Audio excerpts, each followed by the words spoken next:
Okay. No. Where's my music? Uh, where's my music? Oh, there's always something, isn't there? Can't have anything. What is happening?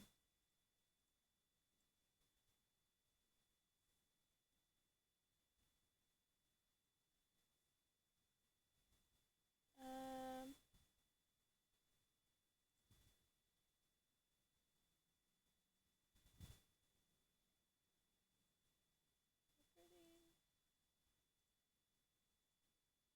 no. Why?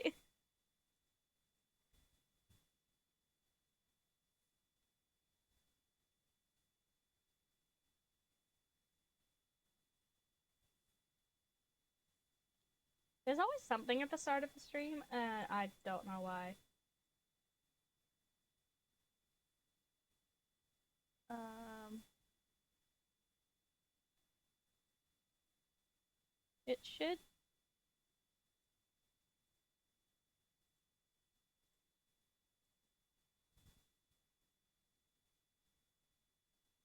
I don't understand.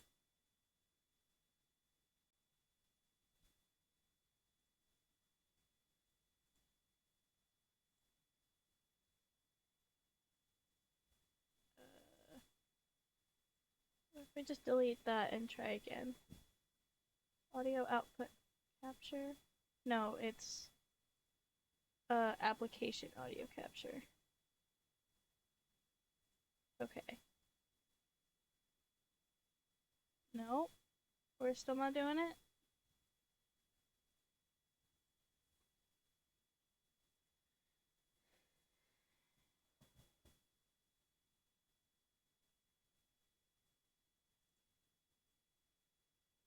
JavaScript error. I don't. JavaScript error. Hi. I can't just start a stream. I can't. I truly cannot. I cannot just start a stream. There has to be some kind of scuff. There has to be something wrong.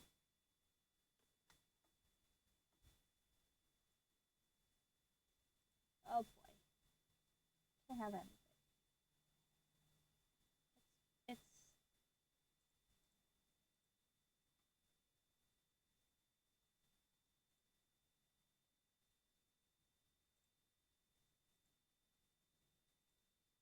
it's just not. It's just not doing it. It's just not doing it. I don't understand why it's not doing it.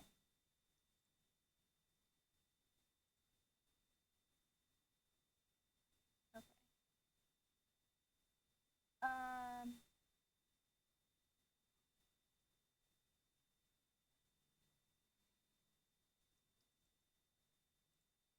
We're gonna try this. Gluten Morgan. Indeed.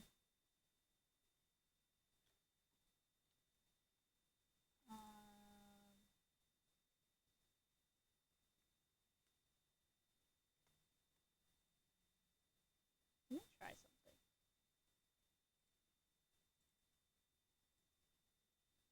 This should be.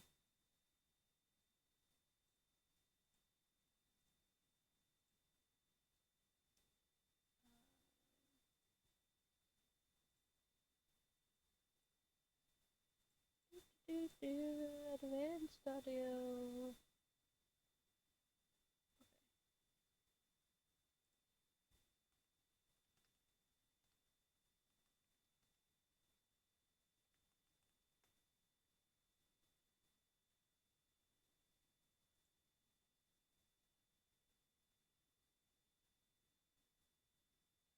Okay. So that should work. What if I? What if we listen to? What if we listen to the Lord of the Rings? Let me try. Because I've been listening to The Lord of the Rings. Or maybe we should do... No, we should do something else. I don't know. It's a day. It's a day. It's a day. It's a day.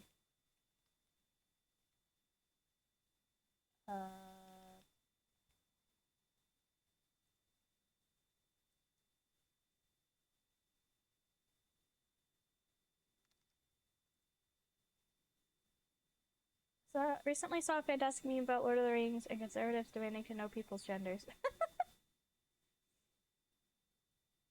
Why?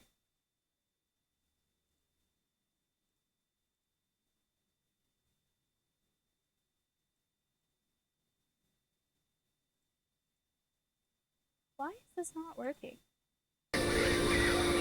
Oh, there it is. Whoa, sorry, that was really loud.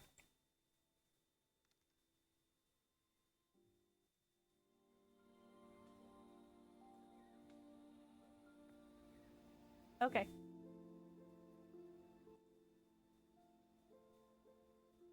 Sorry.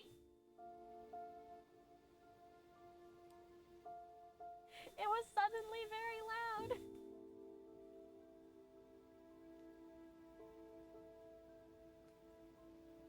Why is this not working? Oh, there it is.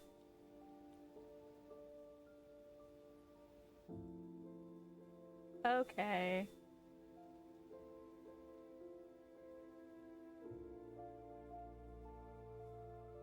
It's supposed to be like chill, relaxing time. I'm sorry. I'm sorry.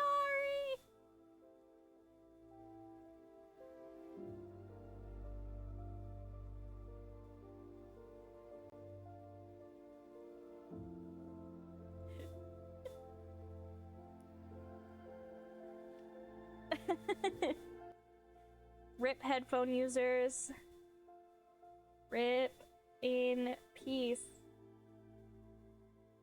Ripperoni and cheese. If you're wearing headphones. Alright. What are we doing? We're designing overlays today. Because it's no longer Halloween.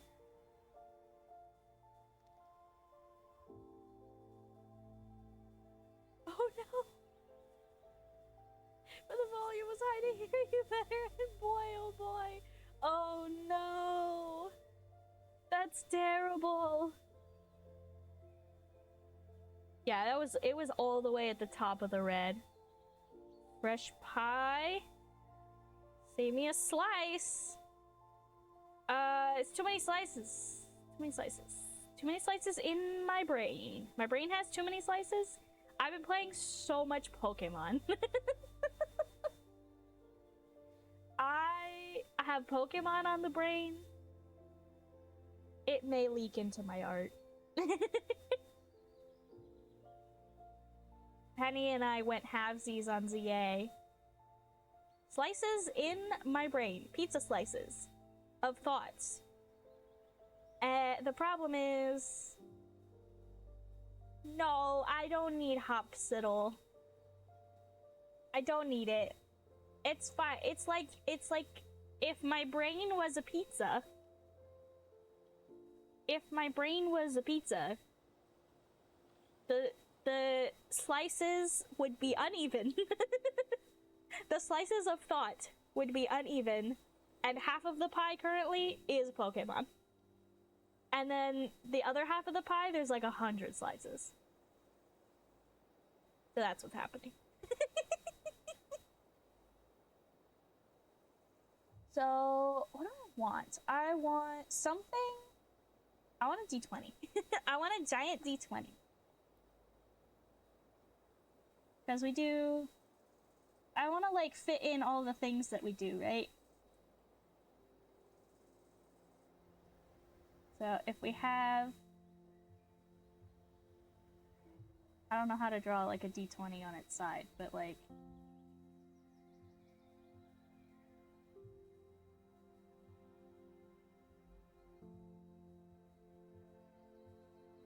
I don't know how to draw this. Hang on.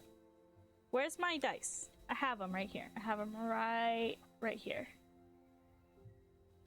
Geometry. I want it kind of like.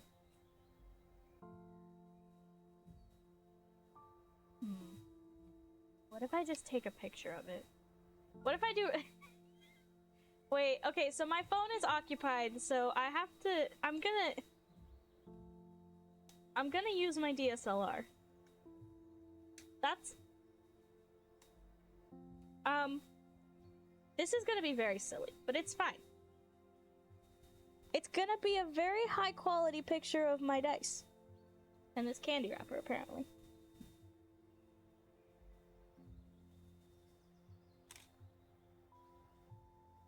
Cool.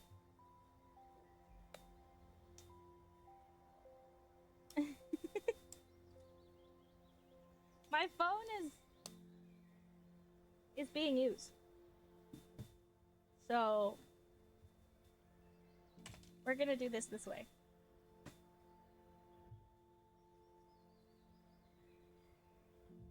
With my SD card here.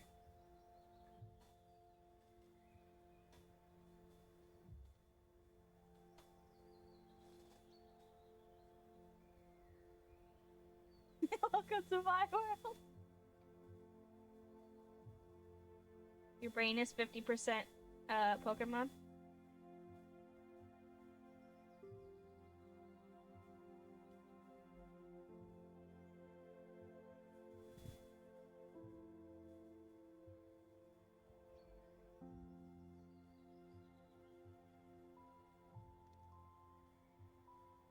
All right.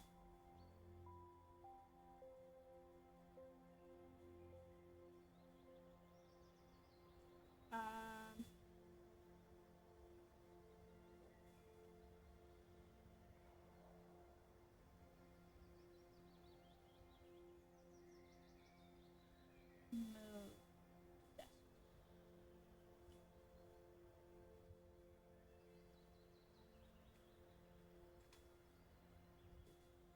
My computer does this dumb thing where it really doesn't like using my mouse and reading my camera's SD card at the same time. Good morning, Hobby Ham.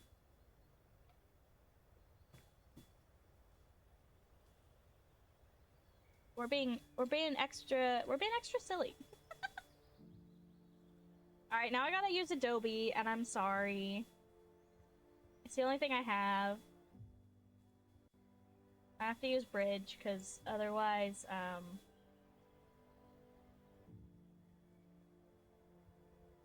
because it doesn't. Nothing else will open the camera file.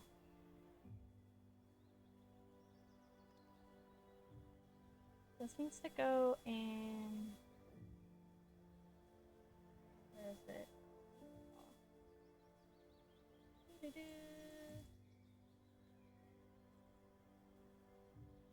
Okay, then yeah, it needs to go into Photoshop.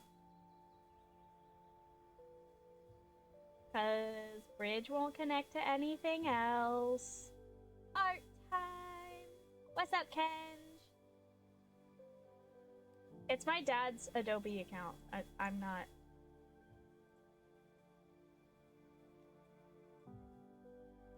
I do not endorse. I do not endorse, but it's what we have to use. Okay.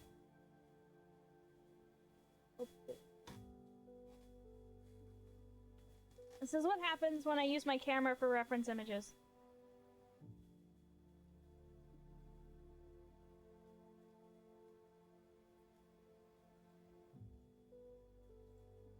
My dad has his moments.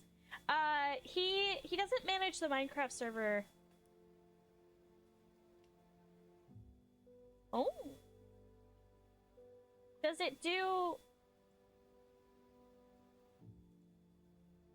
Can Affinity, yeah, he's a big tech dork.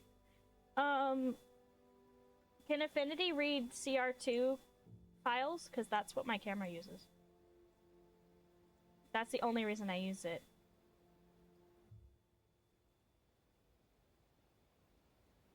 I need it to...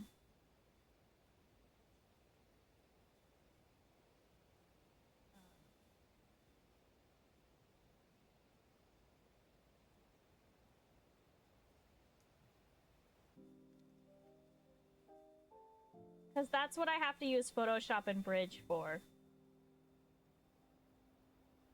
Is my camera's CR2 files.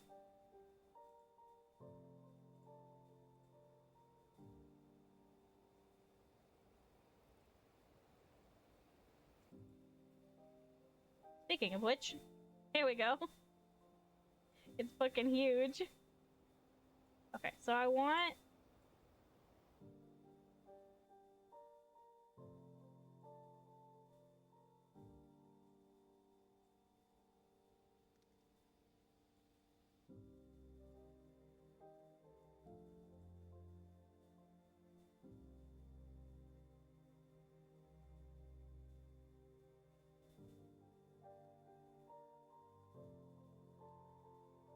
Yeah.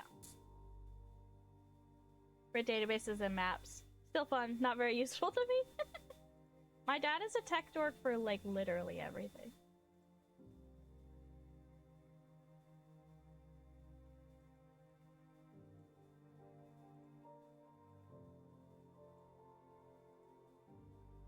Like, if it's tech, he wants it.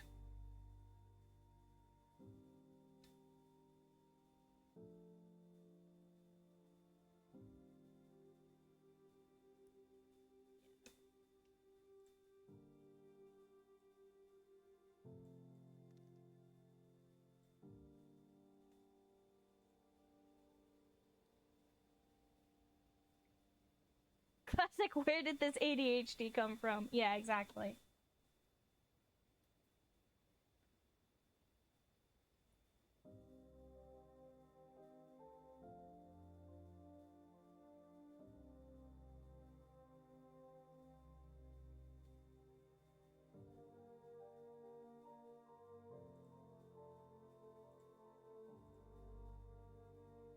Also, these dice, the pink dice, pink D20 here, was gifted to me by my friend for my birthday, and they're like magical gold themed. They're so cute.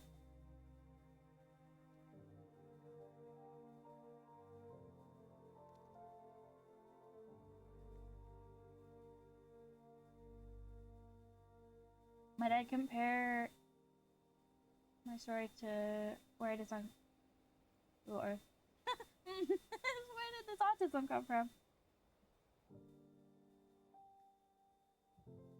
Where could it possibly have come from?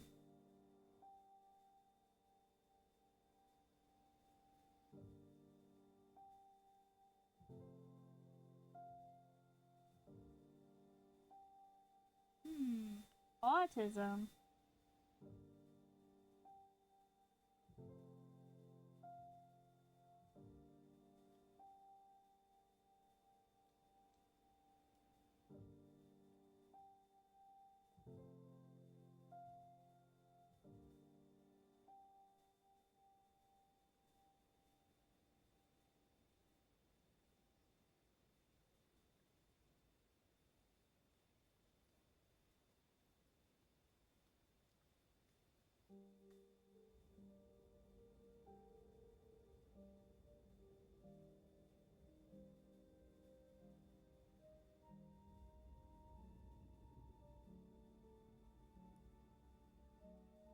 Something about this looks wrong. I don't know what it is yet.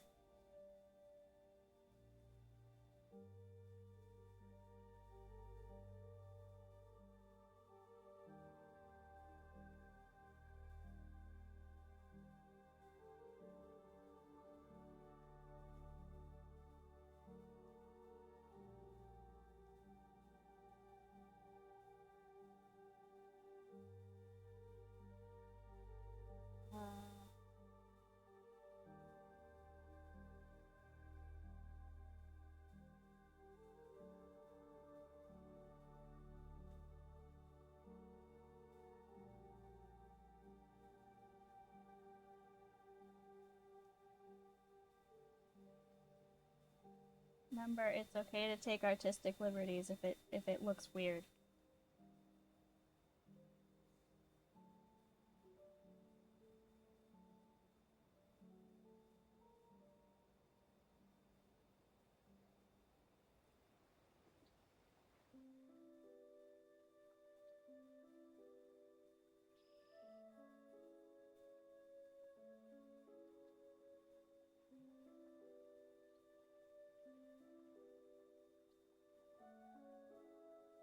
And this definitely looks weird. Something's... I don't... Maybe I need a sharp edge die for reference. I don't have one. Let me find one.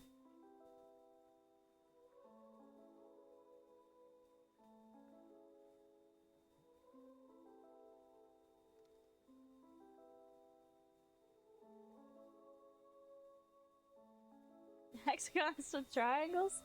Yeah, if you're normal, I'm not.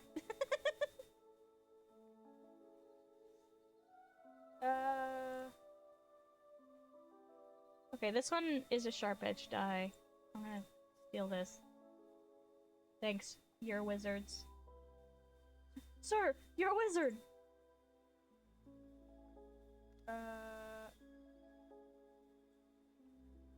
That is normal. Don't ask me.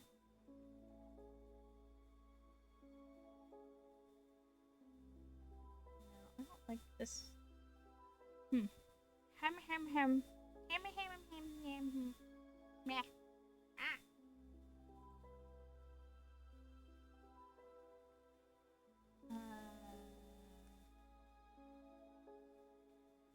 I need...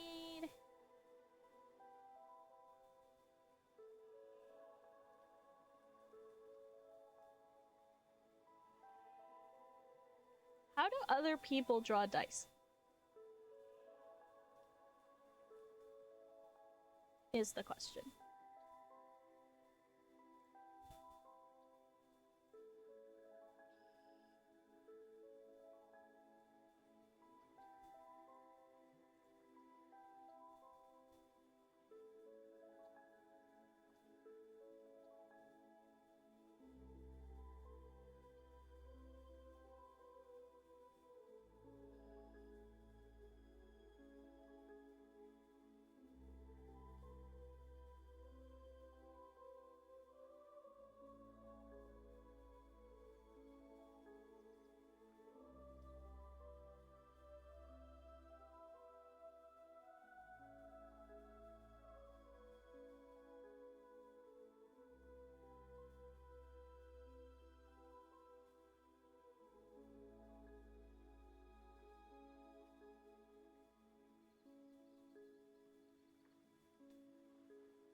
Okay, there we go.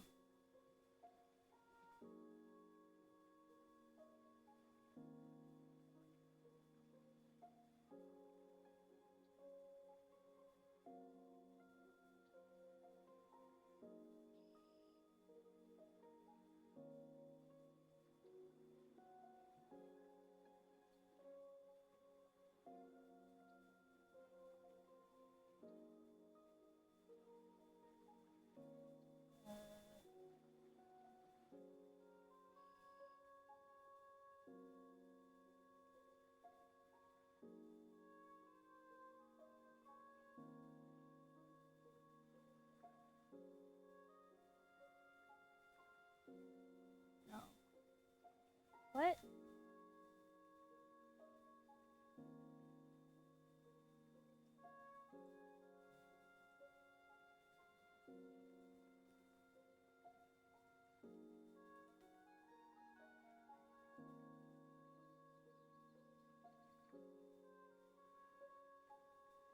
Why is this confusing me so much? Like, it should be easy, right? It's a D20.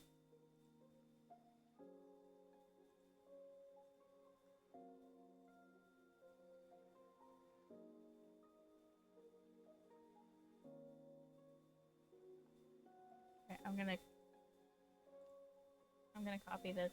I don't know who drew this. It's from Pinterest. I'm sorry, whoever drew this. I need it. The shapes elude me.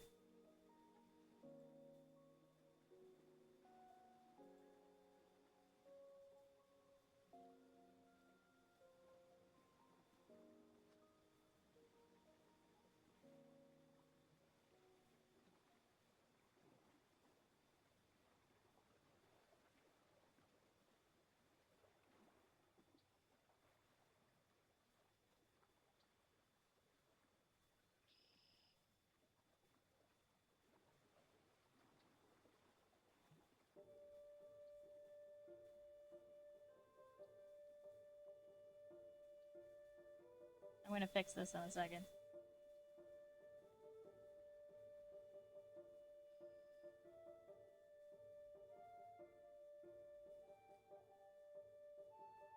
No. This is also wrong.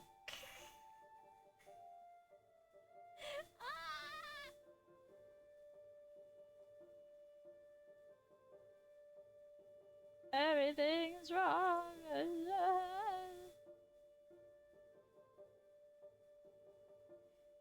He has their eyes closed. He just said they gotta draw the D20. I must sense. Yeah, it's because I'm looking over at my second monitor, so it doesn't track my face as well. And I had to move my phone holder thingy, so it's worse now. Use the force.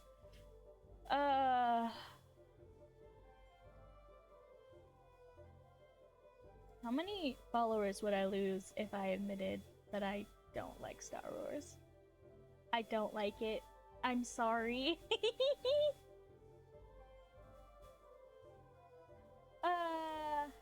It's fine. You can make references still, though. It's fine.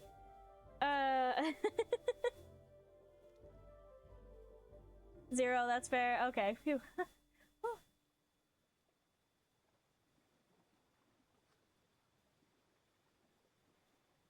How does one draw a dice?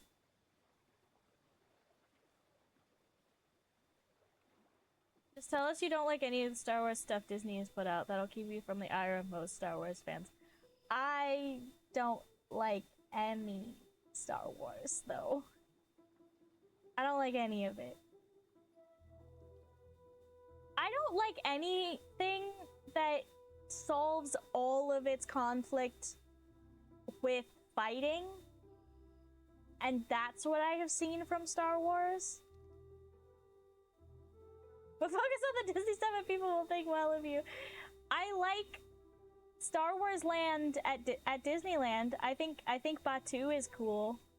And the rides are fun. But it's like I don't like Marvel either. And I like the Spider-Man ride at Disneyland. That's fun.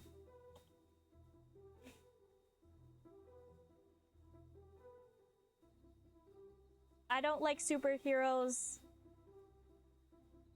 or Star Wars. Whoops. Pitchforks and torches. What about Lord of the Rings? I do like Lord of the Rings. I've been reading it. Don't like Marvel. I'm clutching my pearls so hard. A lot of Star Wars involves people trying to solve conflicts peacefully, and sometimes it works, but yes, there are villains who effectively force it to be a fight. Yeah, it's also politics in space, and I already don't really love sci-fi. I'm a fantasy person. I like fantasy. And sci-fi, eh. Meh. I find Star Wars really boring. I'm so sorry. Same. Politics in space thing is where George Lucas lost me with the prequels. Bluh.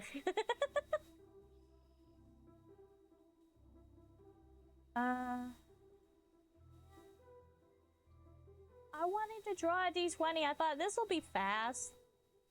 I've done this before. Why is it so hard now?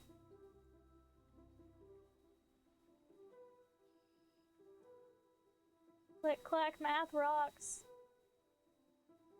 Oh, it's one of the. I'm scrolling through reference images, and then one of them said click, clack, math rocks. Have you seen Dune? That really bridges the sci-fi fantasy gap for me. I have not.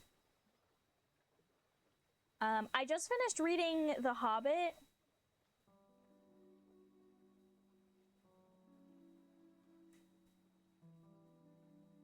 I just finished reading The Hobbit, and I really liked it.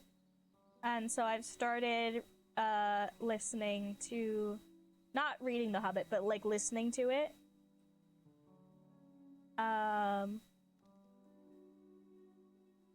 Like Rogue One a lot, even like the solo film they did. Mandalorian had fun moments, but isn't perfect.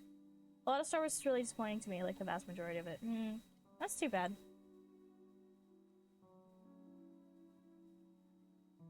I know my dad really enjoyed a lot of is really enjoying a lot of the stuff they're doing now. But yeah, so I started listening to the Lord of the Rings trilogy.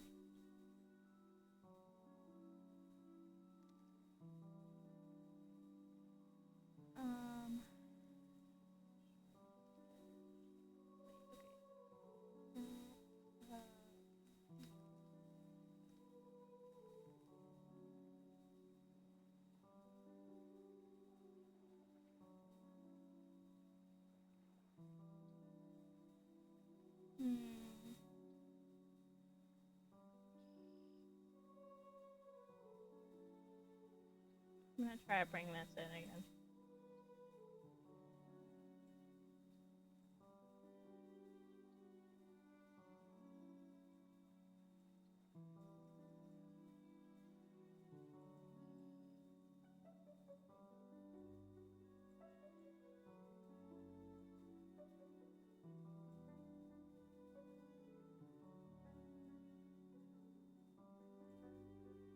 Like, I want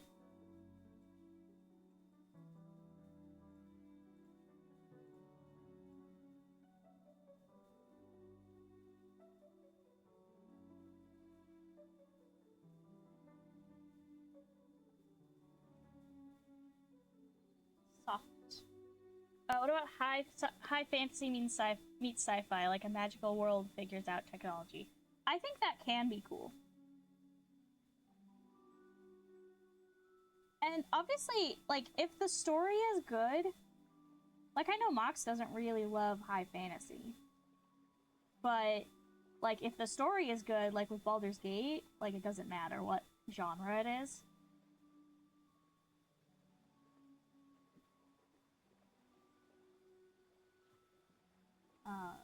But I find that a lot of stuff in the sci-fi genre is very like,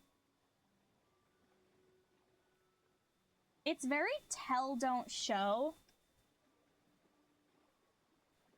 Think about it, I feel like my preferences don't exclude whole genres such settings at a time. Redundancies and tropes take me out of shit pretty fast though.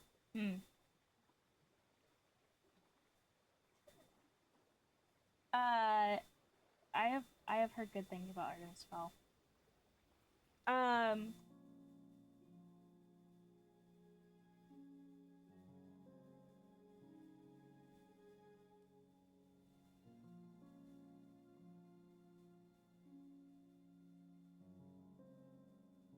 But yeah, like, it's not like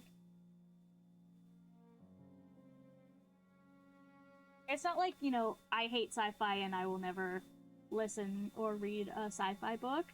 It's more like I hate tell don't show. That's what I really don't like, is tell don't show. So if there's any book really, and half your book is explaining how a system works, I don't want to listen to it. I want to hear about the adventure. I don't want to know how your magic system works. I'm sorry. I just don't.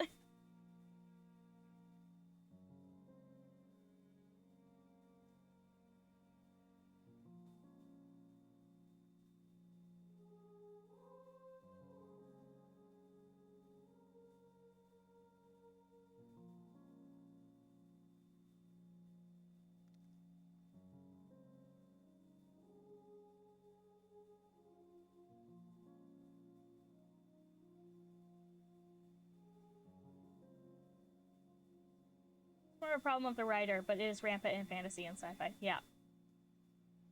Podcast I listen to called Cosmic Lab always says good art doesn't save a bad story. I know me. It's okay.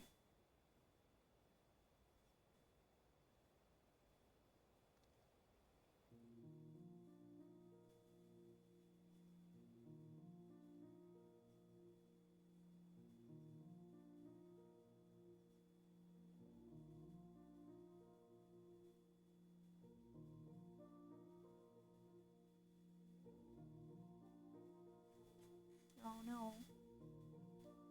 When it was just the Force, it was fine, but when Lucas tried to explain science and metachlorians, it ruined the magic of things. Yeah.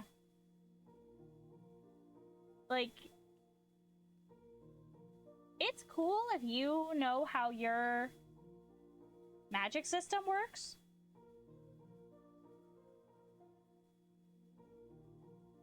But most people do not care.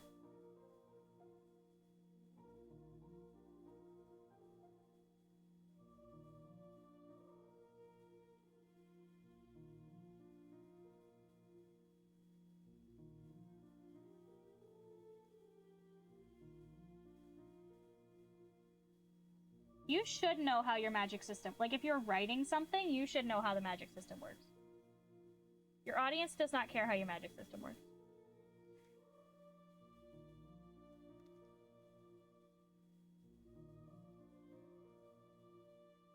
How are you feeling about this D20? It's better.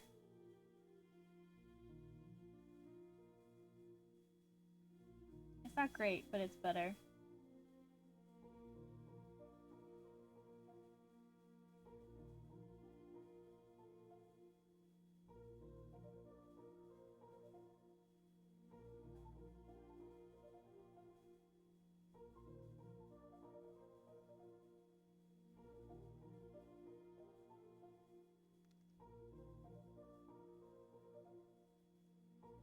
At the same time, it's tough because a good magic system conveyed well is what kept me reading the Rothfuss books.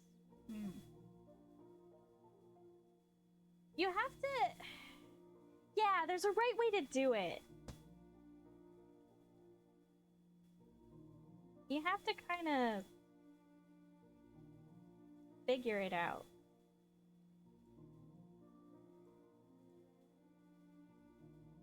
Okay, so we have our D20. The D20 should have a nickname, but I know, like Yield Ball. And then maybe like a pencil.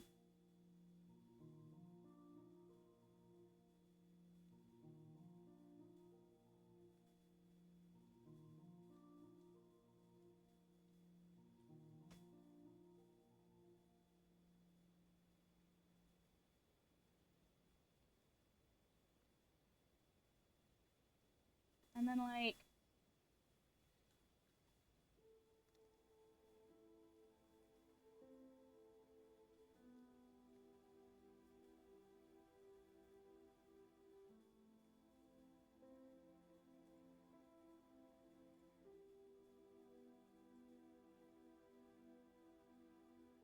have a vision.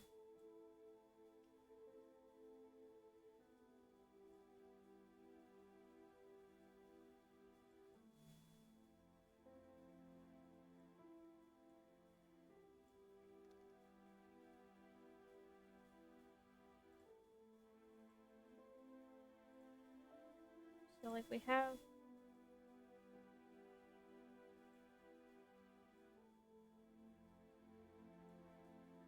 maybe it's like a mini CRT so we can get I don't know. We're gonna see if this works.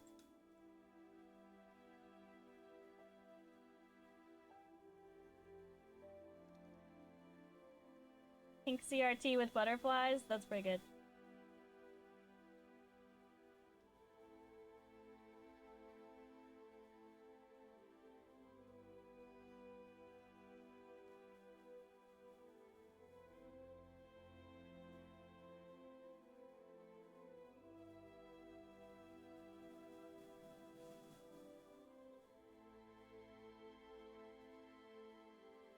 I don't know.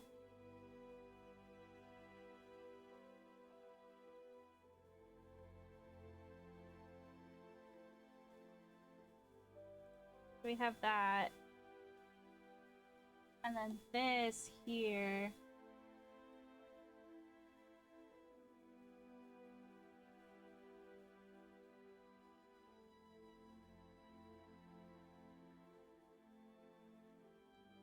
Is where that is.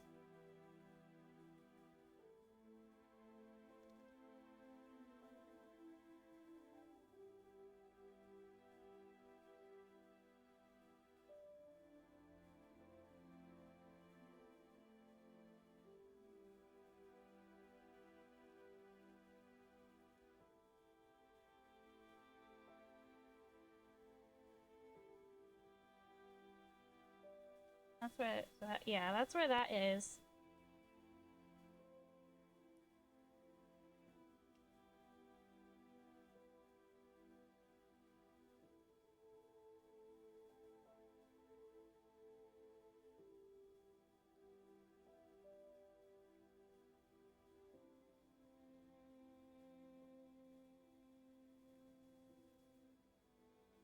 Like big chunky buttons. Okay, maybe I should draw two and be like a little.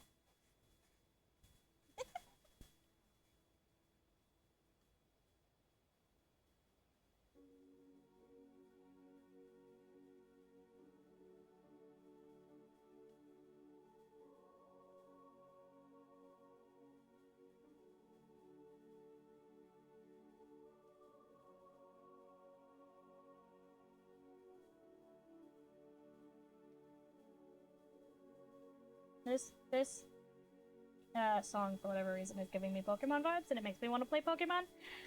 I want to play Pokemon. I want to play Pokemon. I want to play Pokemon so bad.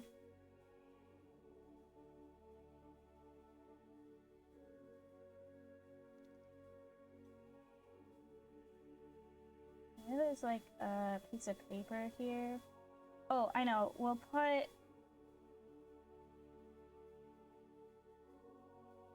I want to play the ZA like crazy, dog.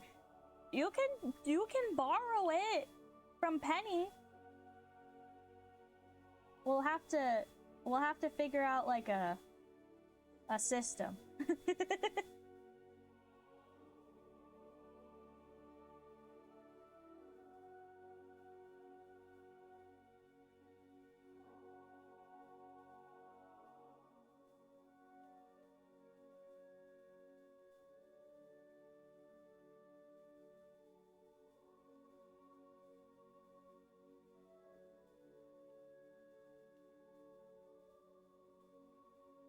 Trying to figure out where I should go.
hate the digital game cards. I bought a digital copy of the new Katamari and I put it on mine and Steph's Switches.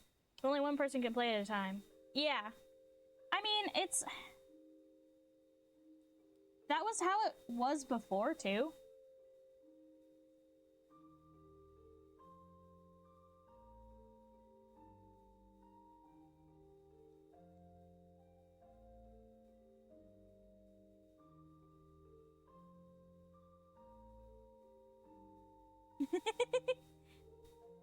Just a little Jack.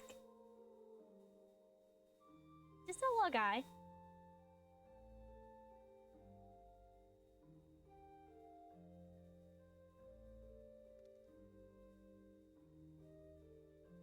Yeah, I just have to imagine like a physical cartridge. Yeah. I mean, you couldn't play your friends' games at the same time. We only bought one copy of Power Wash Simulator and shared it between systems. No problem. I always had trouble with it. Like it would be like borrowing. It'd be like borrowing this from, you know, person's library. Whoops, they're playing it. You can't also play it. Like it would be like that. So I don't see it as much of a problem. I think I mentioned it before, but Annie and I often call you Lil Jack by ourselves because we have another friend named Jack who we call Big Jack because he is tall. I like that it has nothing to do with age and everything to do with height.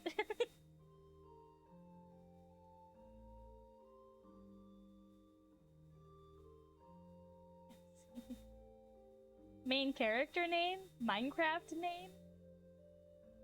Oh, as in MC, okay.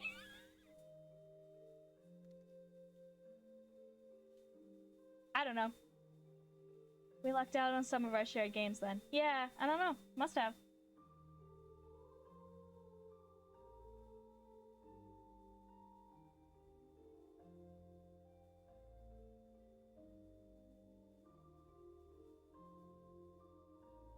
I don't know if I've ever tried it with like non-Nintendo games though. So maybe that's part of it.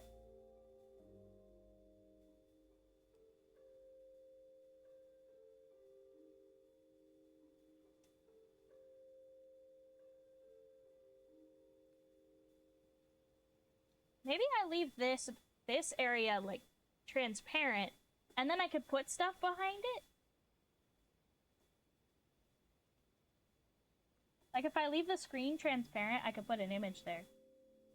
It's because the way the licenses are set up, each license can only be used in use on one machine at a time. Yeah.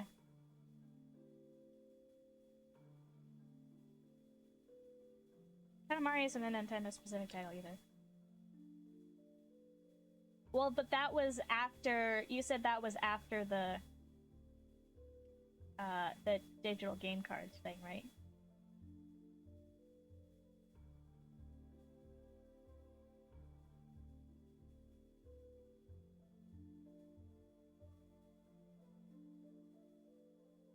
This is giving the cozy vibe. We have our retro games that we play with Penny. We have D&D. A little pencil for drawing. A little Jack in the background. Writing something.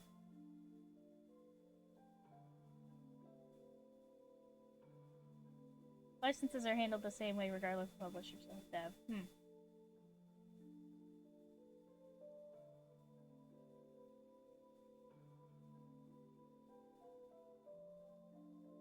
I don't know how you made that work though, Kenj, because I always had trouble. Like the same. It was basically the same. But now there's a thing for it. I'm not adding gambling in my loading screen. Chat does gambling. I do not do the gambling. I am not a gambler.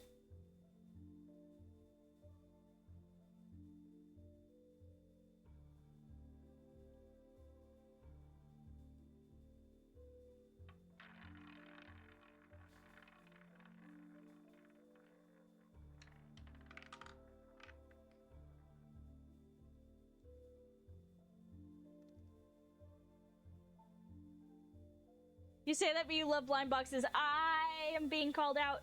No, no, no. I like gacha. I like gacha. I don't like gambling.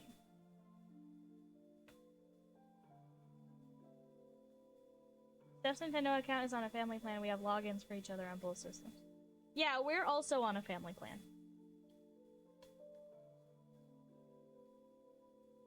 Good old blind box. Baby's first gambling. It's not gambling. No, because gambling doesn't have anything tangible. It's all money.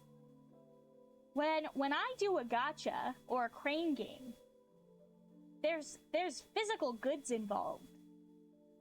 It's casino.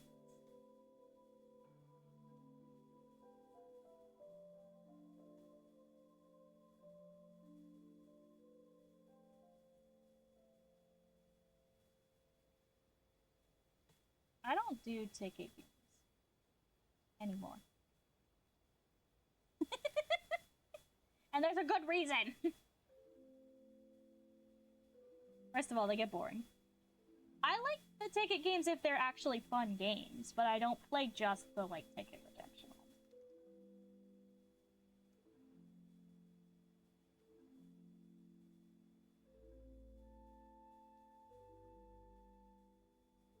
My Sonic Waffle Maker was the result of long gambling. The material goods happen with the money you gain because you can buy shit. Not with this gambling.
Arcades are even designed like casinos. They're dark, so it's harder to tell what time it is. There's no clocks. It's a maze, so it's easy to get lost.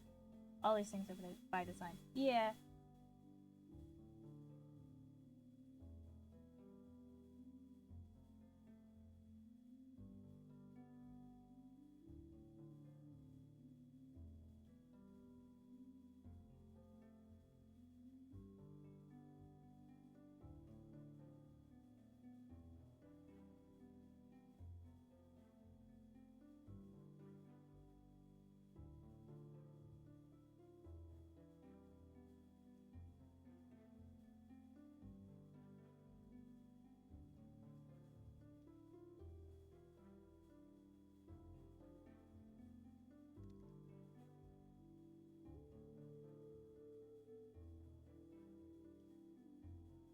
Good old Chuck E. Cheese casino for babies.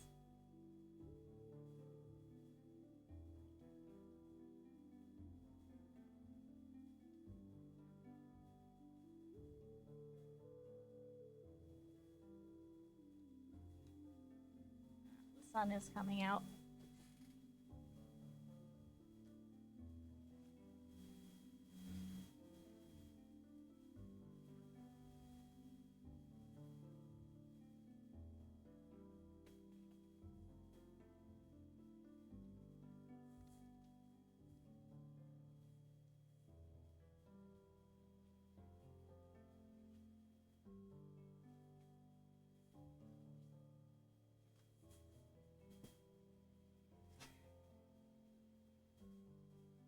I looked away for like 2 minutes and the picture is in color now.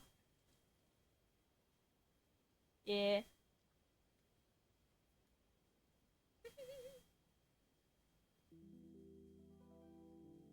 Yeah, Charles Entertainment Cheese.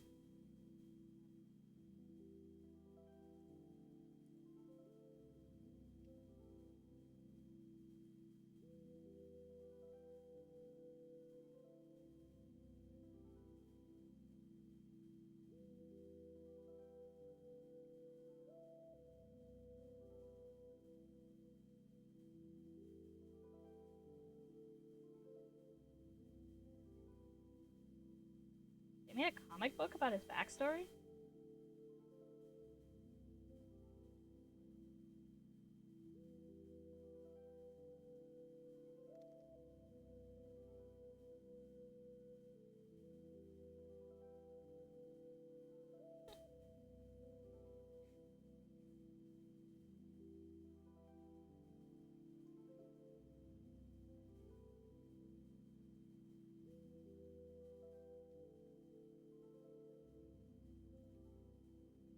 I'm not so sure about this pencil anymore. Because I have a pencil in the back there.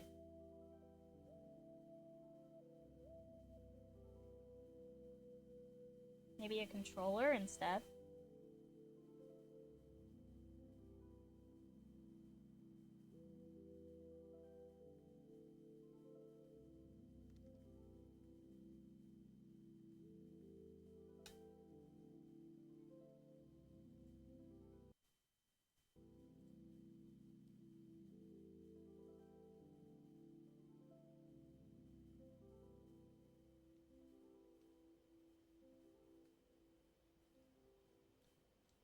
I'm not putting gambling in my loading screen.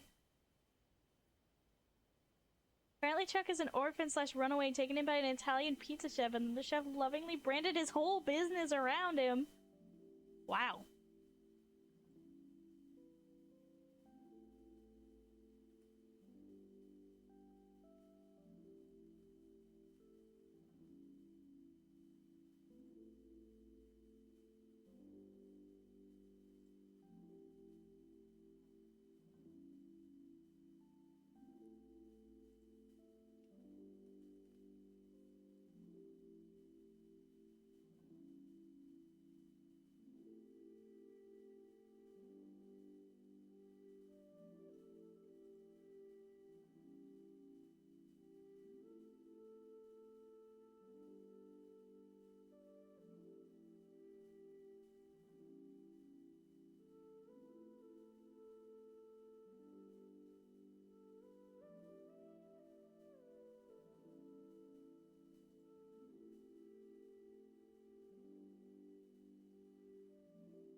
It's my birthday, Jack. Maybe a little gambling is sweet.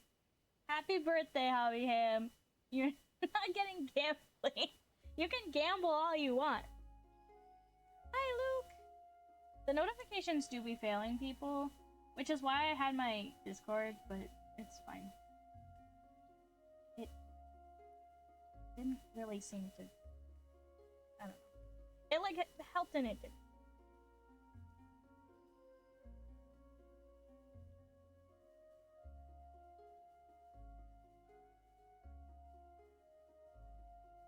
Twitch just be deciding to not.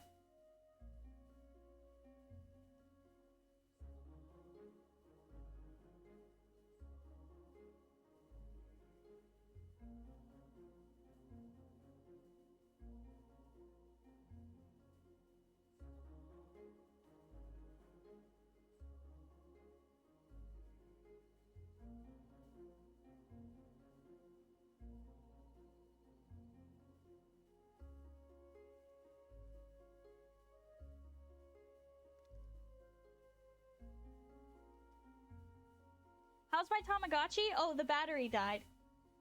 I haven't replaced it.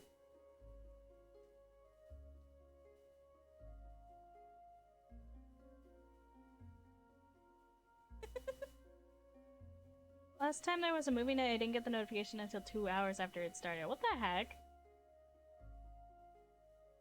Yeah, the battery on my Tamagotchi died. I haven't replaced it yet.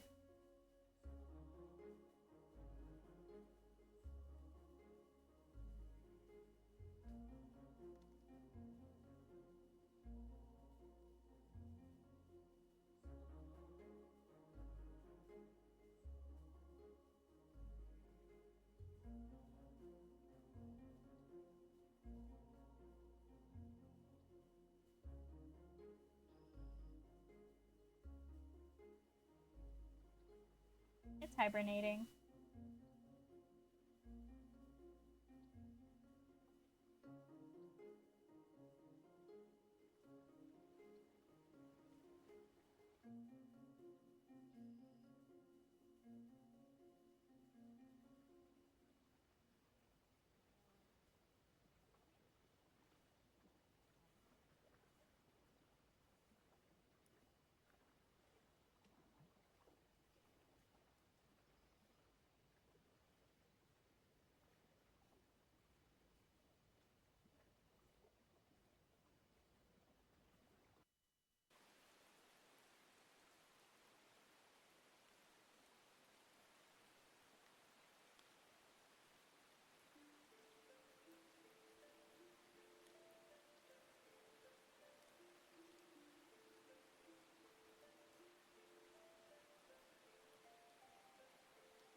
Oh no, we'll have to watch it again.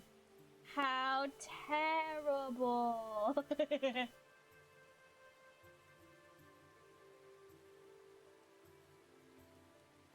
You saw a kid dressed as Enoch? Incredible.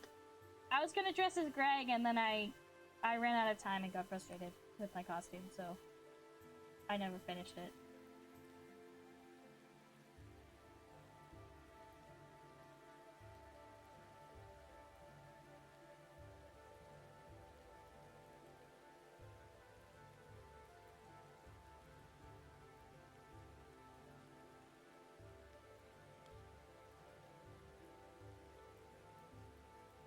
Several Gregs? Aw, that's cute.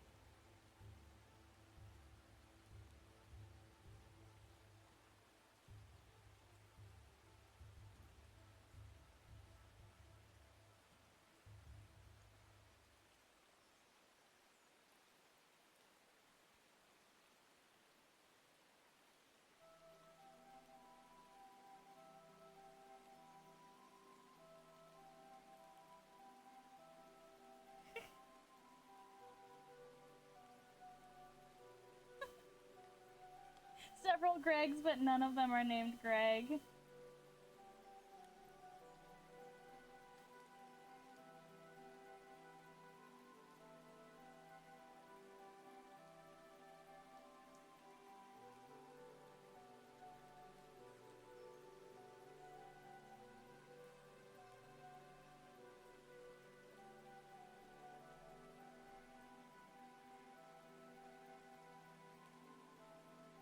None of their real names are Greg, but they all...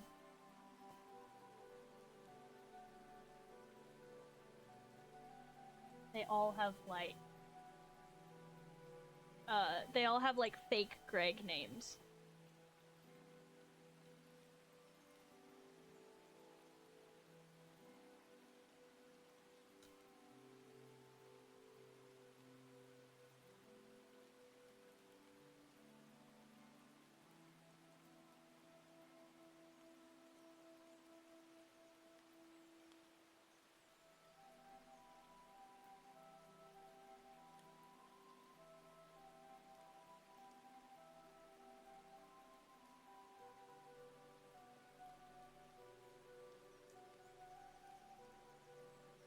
I'm drinking coffee on the patio and there's his dad and his toddler outside right now.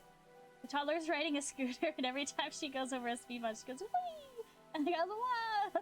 That's so cute! That's so cute. Have you guys seen the videos of the, like, there's like a little snowboarder kid and her dad, like, mics her up? It's so cute. It's really, really cute.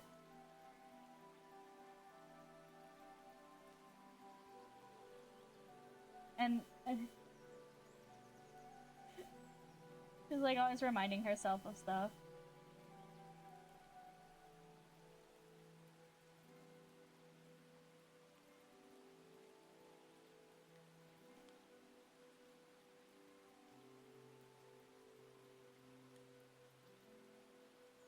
So cute.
That's a pretty good controller.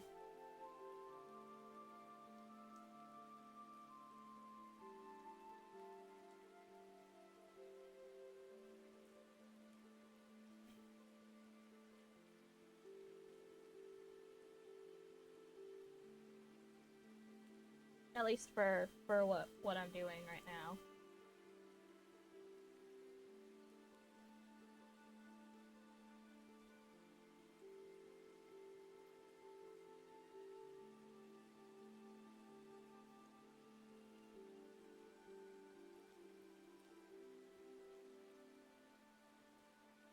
Dutch, thank you.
That's good enough for the sketch, I think.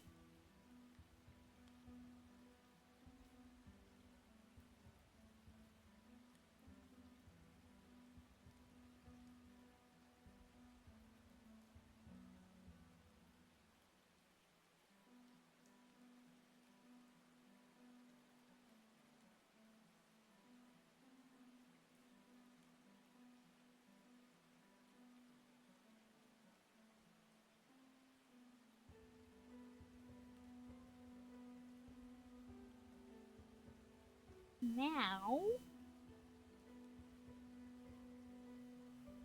make this real.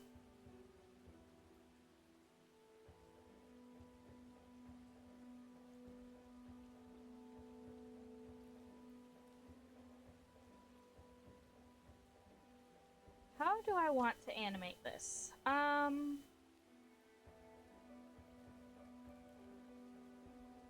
think live 2D is the best way to do this, maybe?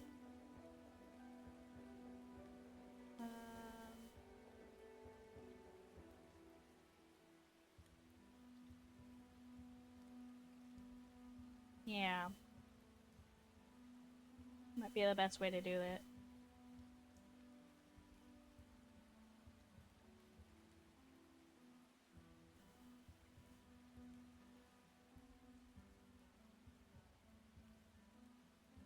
But, like, as an example, like, I want this to be clear.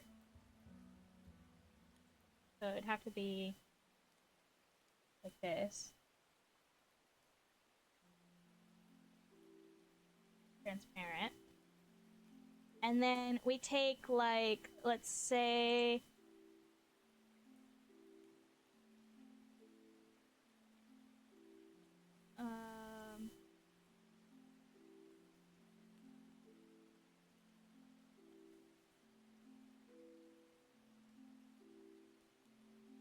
let's say we're gonna play Baldur's Gate, right? We put this in here. Like this.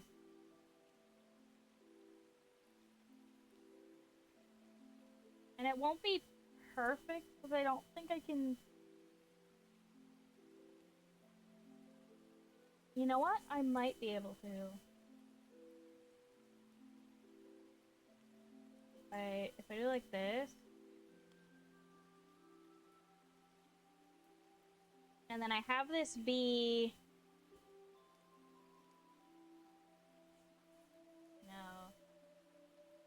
I'd have to save the image like this for each game.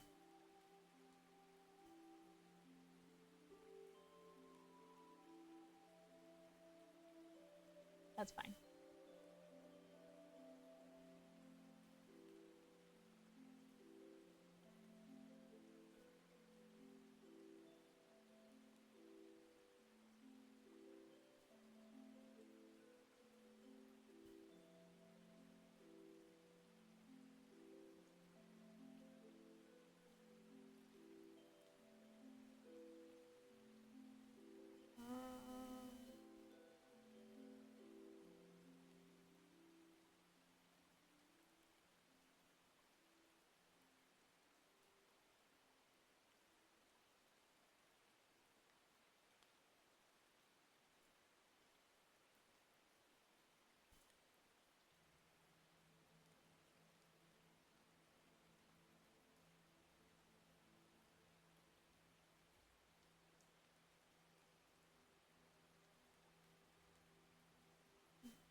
Oh.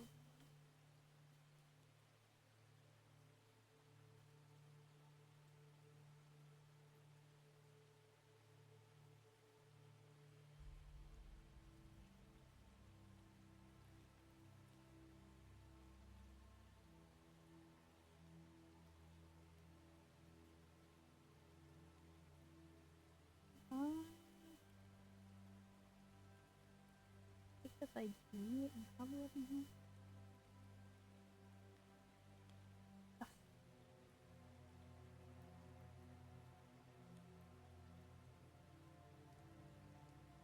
Clip Studio saved me again. It's an auto action. I don't quite know how these work.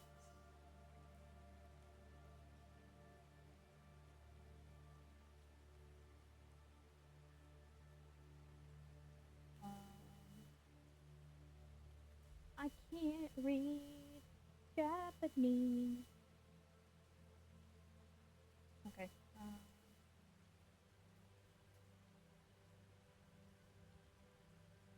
I'm gonna take a minute to stretch and then I'll come back and figure this out.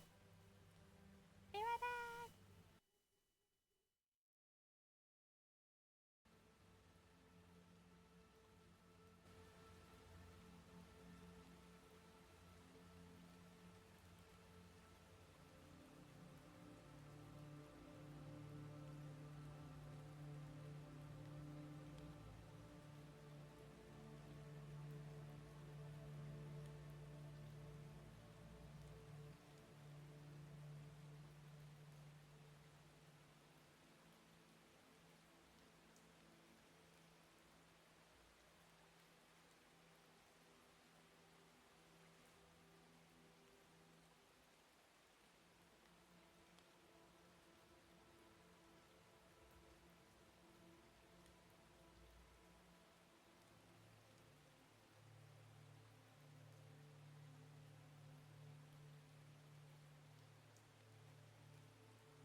Okay.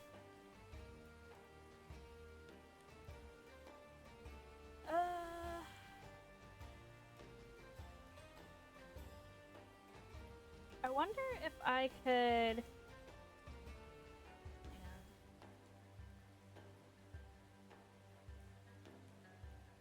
If I do this. Thank you.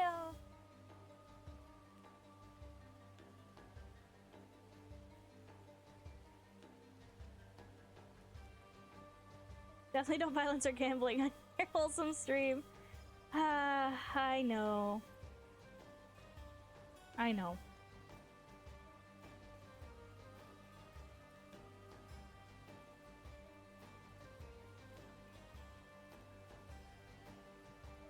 Alright, what if I do this? And then if I take my Clip Studio window here, just as an example.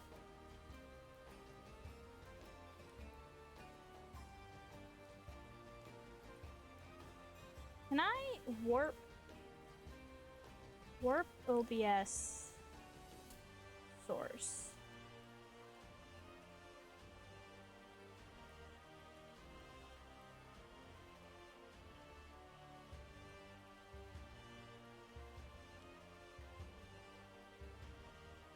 Aha! Sorry, I'm testing.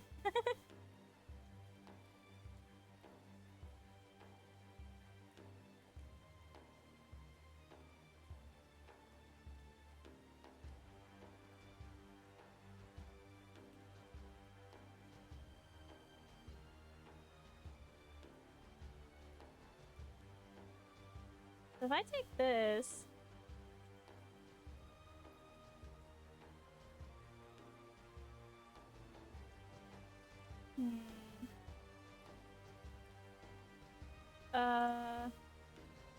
how to add OBS. Sorry.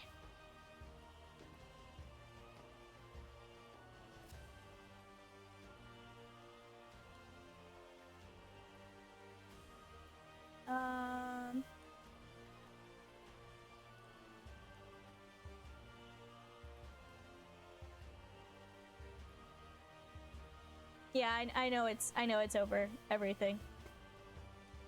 I was trying to whoops.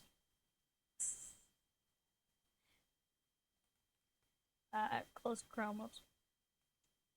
Bye. There it goes. I was trying to close the window or just like minus it, but I pressed the X instead.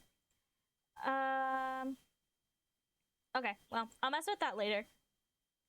I may have found a solution to my issue.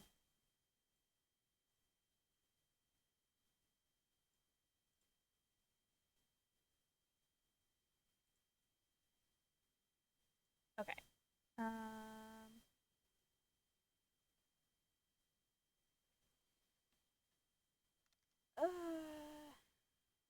I can use a solution for my issues. Mood. I don't want to do... I kind of am enjoying sketching right now.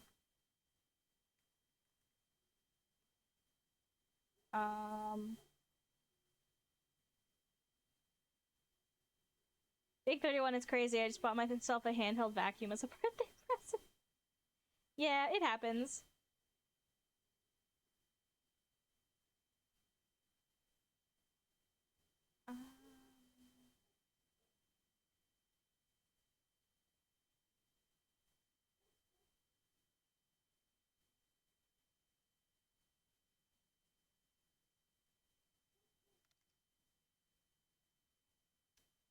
32 and I would genuinely love a new vacuum. I still really like fun things on birthdays and holidays. Try vinegar and a little dish soap for issues.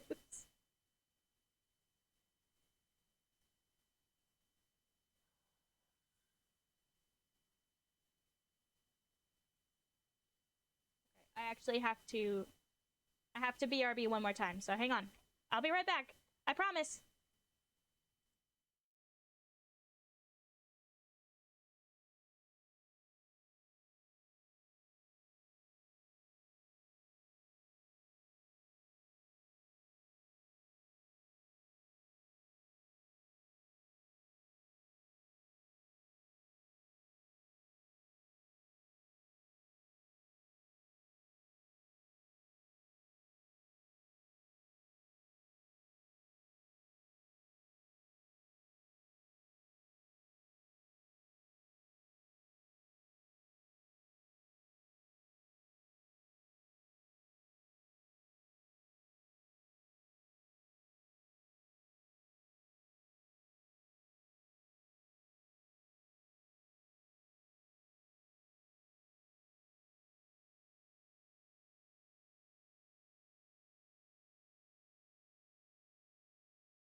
Okay, I'm back. What are you guys talking about?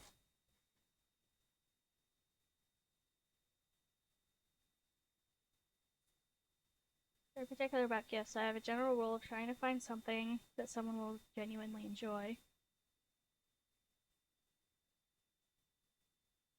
That they perhaps would not justify buying for themselves. Yeah.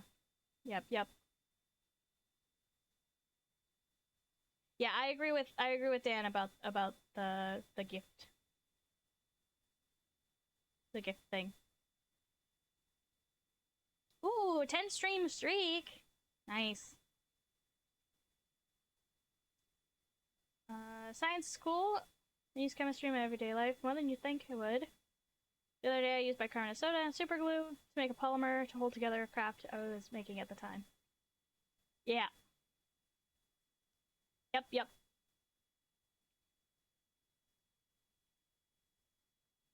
I saw a video.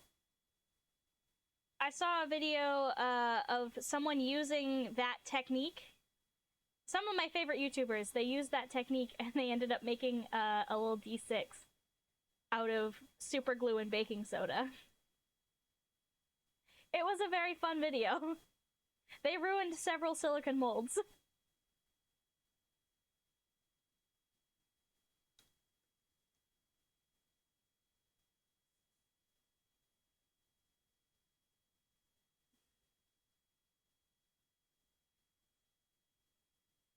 Evan and Caitlin, if you're wondering. Some of my favorite YouTubers. I like them a lot.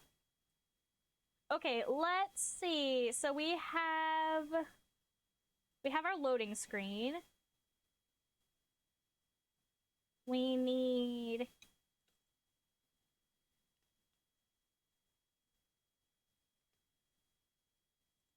like a BRB.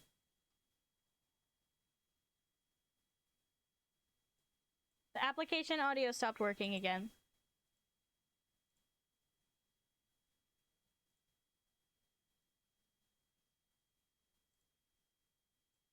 Sorry.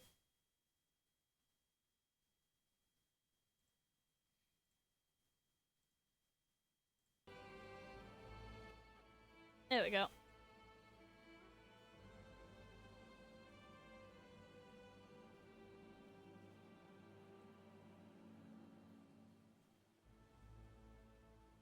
So if this is our loading screen.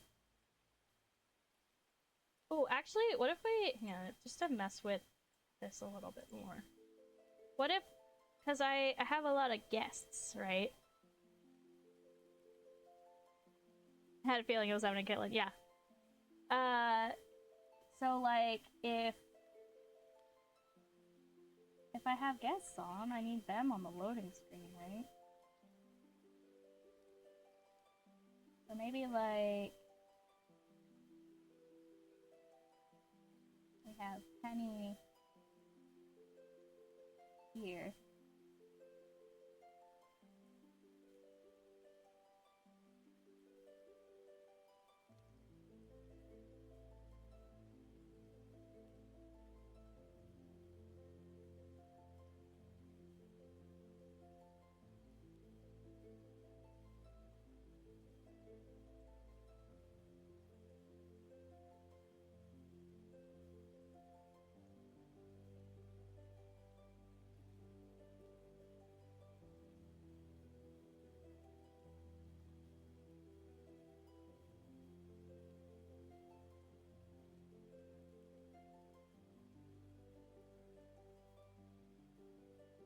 I'd better struggle to find my SO's birthday gifts. It's difficult in this case because if she wants something even vaguely affordable, she buys it.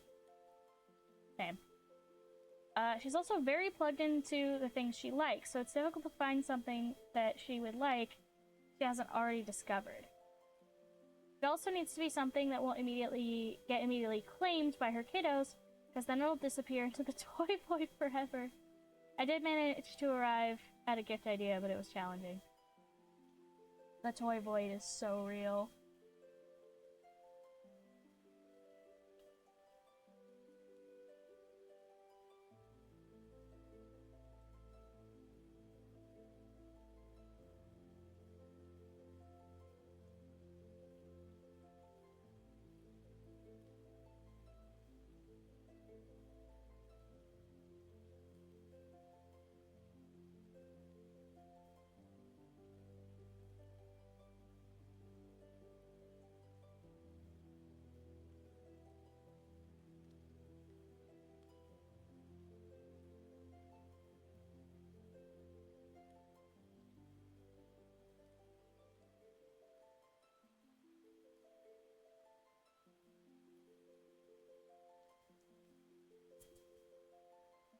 Gets himself whatever he wants. My dad is like that.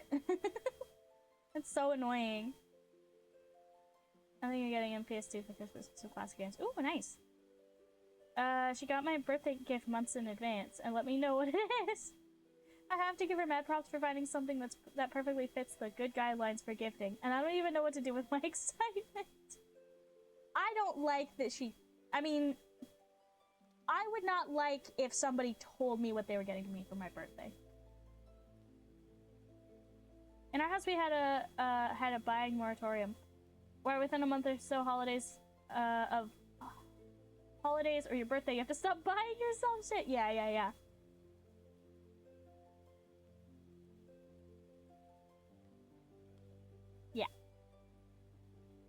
I have an entire detailed list.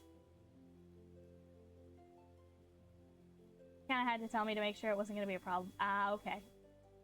That's fair.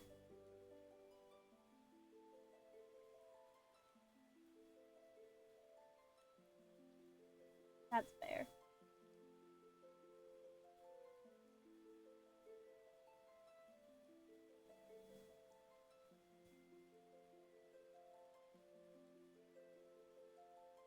Of gift ideas. I have a whole detailed list of gifts, like links and stuff for people, because everyone's always like, Jack, what do I get you? And I'm like, well, here you go. And then, so I made this whole detailed list. And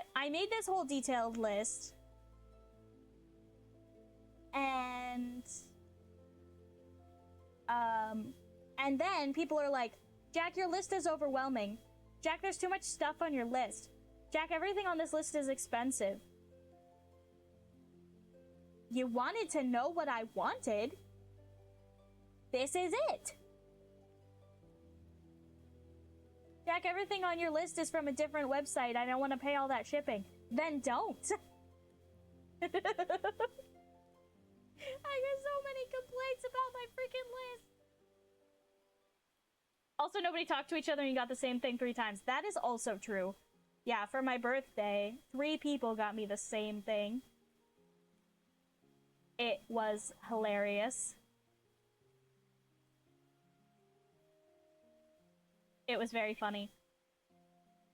I picked up one of the boxes and I went, uh-oh. And I went, well, it could be a different... Because they were all Monster High dolls, right? And I was like, uh-oh. Well, it could be a different one. And then I opened it, and it was that one. My grandma had gotten me the doll 3 days before everyone else did. Like, ish. I need to find a good service/site for whistlers. Amazon used to let you add links to external store products, but now you can't do that. It's too limiting. I use a Google Doc, and I just send it to people.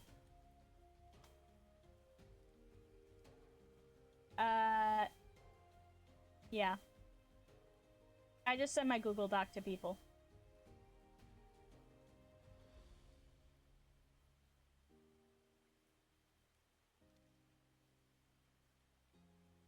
Yeah, there's some, like, universal registry type things, but it's tricky. Mm-hmm.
Google Sheets.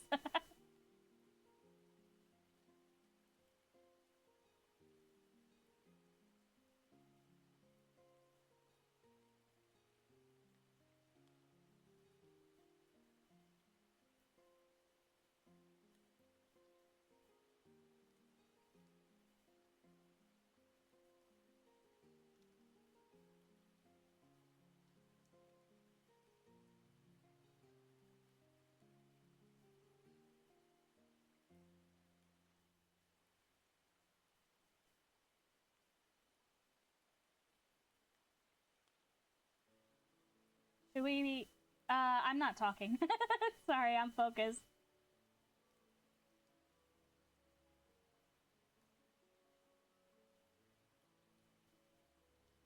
No, I'm just quiet.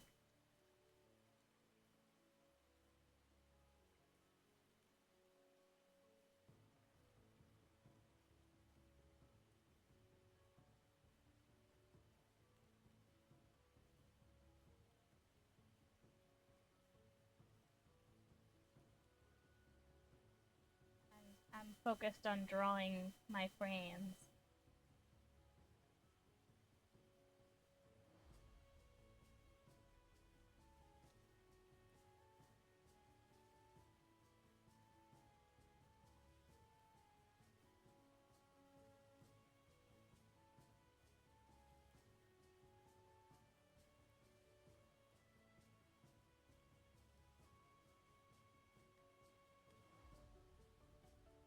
Making my Crimbo listen to a Pinterest board this year, but there's not much on it.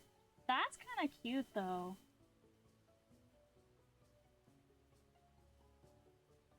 I like that idea.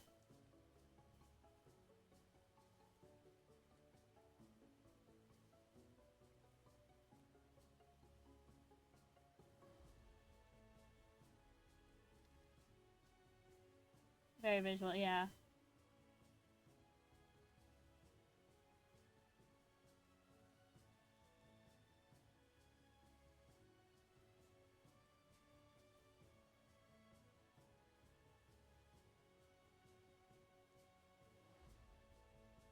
You probably got like a lot of decor stuff on there this year too, huh?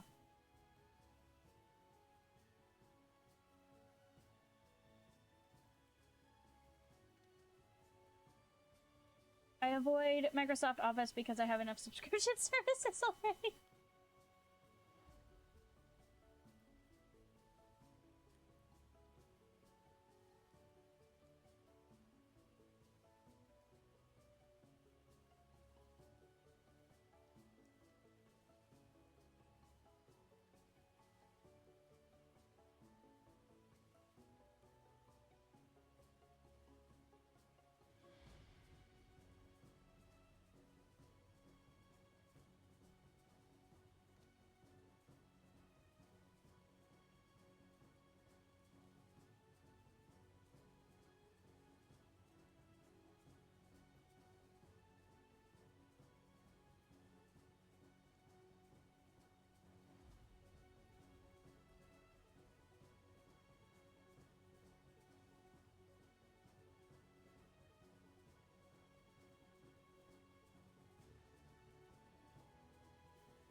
I need to fit one more in here somewhere.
No AI nonsense. Oh, no AI nonsense is nice.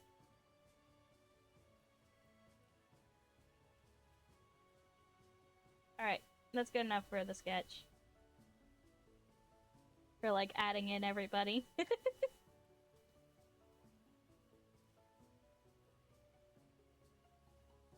I may...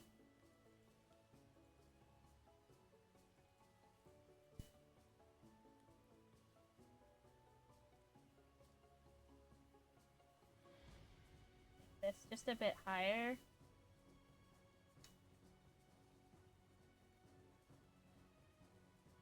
Yeah, that's fine. So, like, if it's just me, then I can do this. But if everybody's in there...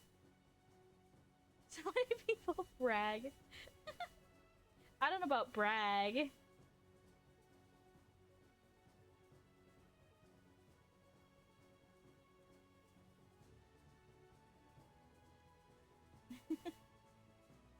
I don't know. I may or may not do this, but it's cute.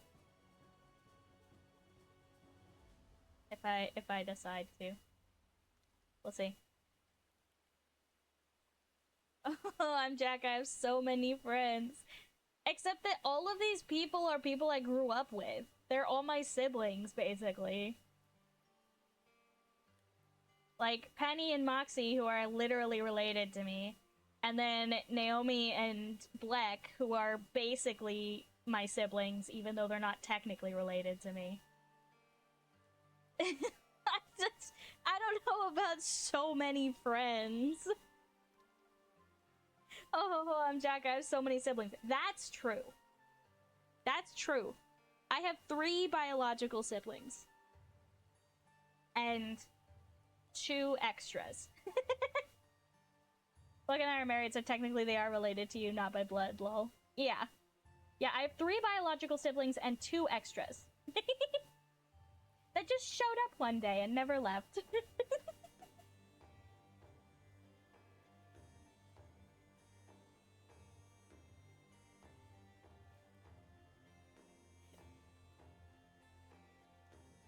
Fine TTRPGs have been best for making adult friends. I went with Penny to one of her, like, LARP setup meetups. It was chaotic. Yeah, she's pretty much also my sister. Yeah.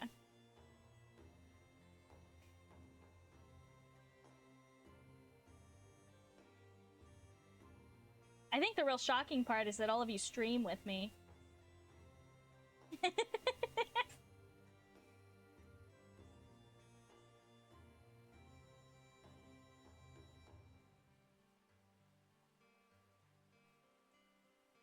I may change Penny's, but yeah, so this is the loading screen.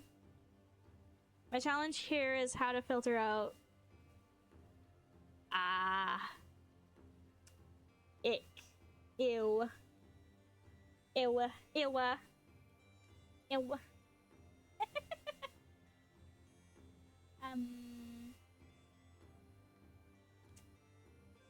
Yeah.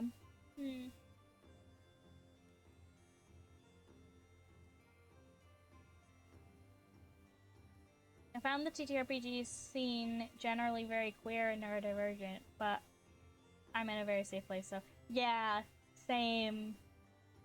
I have not explored the TTRPG space around me, but I'm in a pretty safe place, so it's probably fine. But yeah.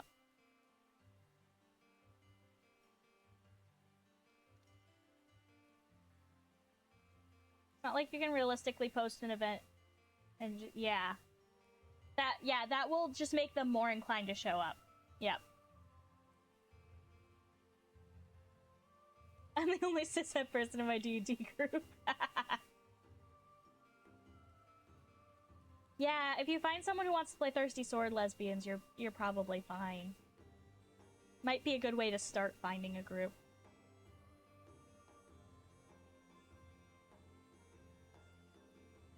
I don't know what to do for the BRB screen.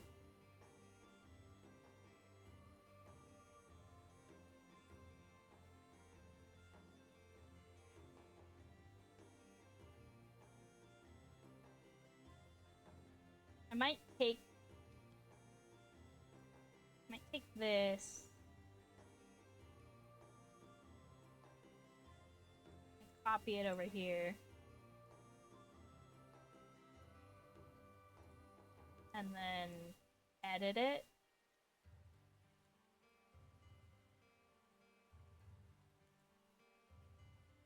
So like take me out here.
I've only played it one shot. It's pretty fun, but I need the players.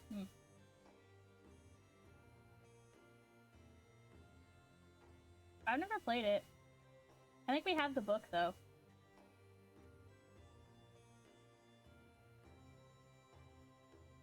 The problem is that I'm kind of... I'm very autistic. I'm very comfortable with D&D. And I don't tend to, like, want to change my system.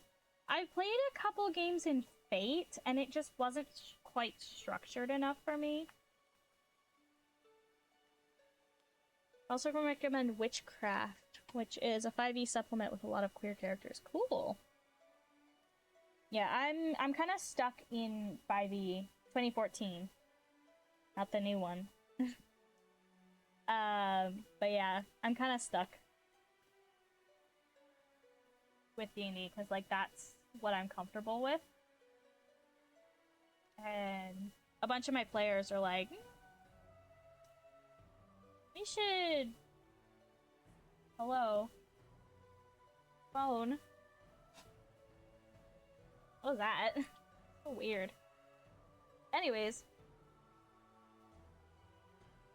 Some of it's super pedantic and other stuff is hand wave. Well, there's so many one-page RPGs that rule and take 30 seconds to learn. That's the problem, is I don't want to take 30 seconds to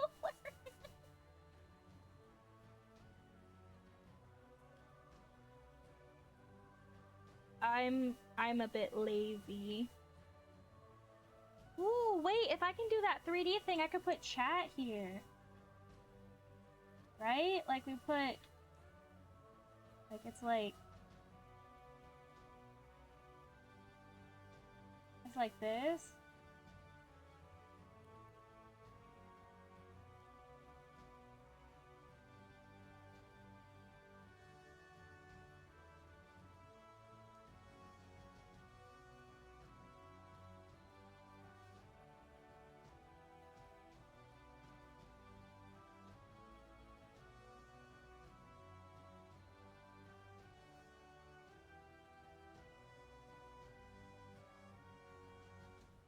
And then this is like...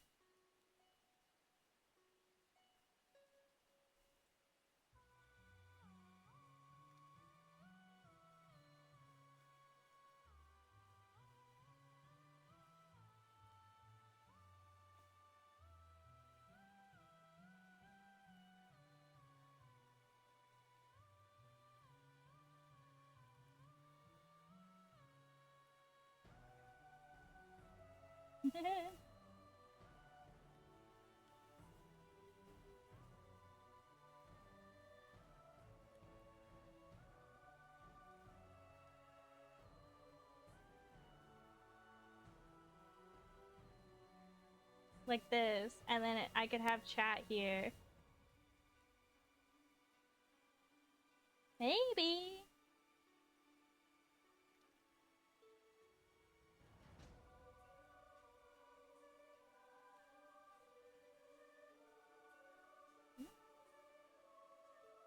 I kind of like that for the BRB screen.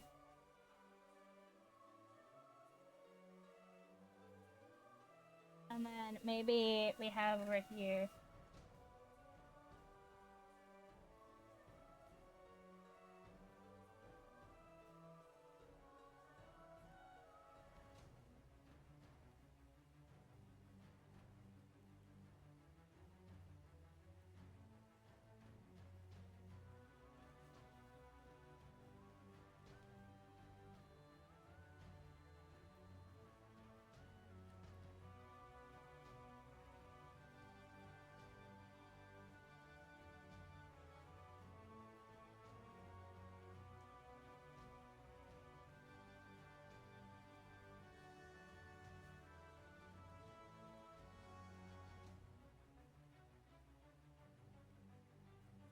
Maybe like that or something.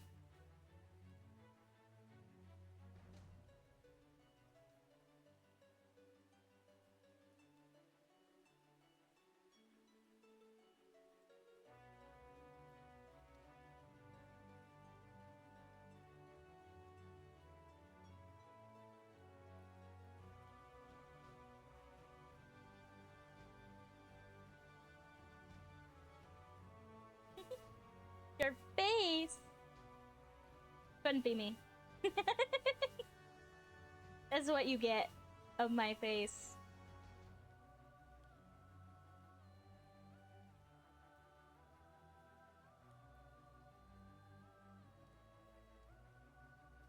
We could continue this if we take this, right?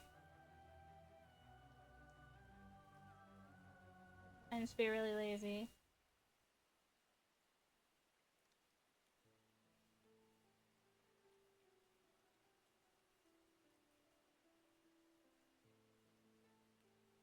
And take this, right?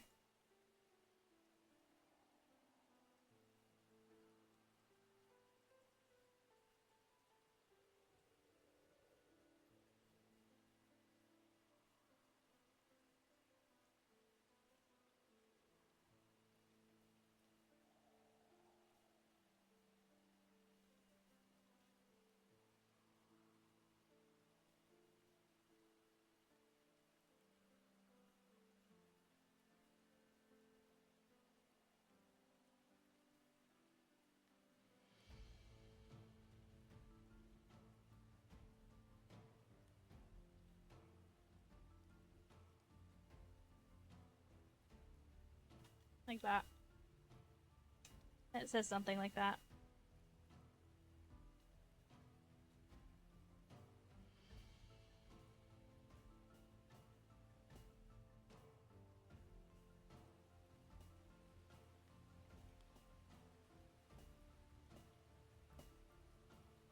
Um...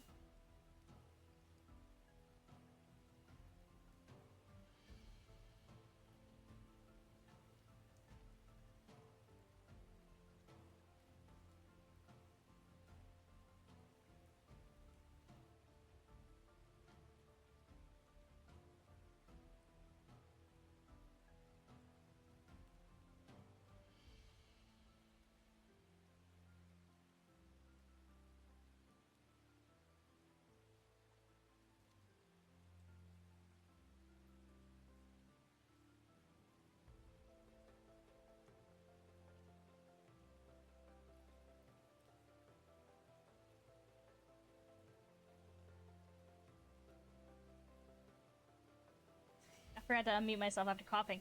I don't think I know the system you guys are talking about. What is it?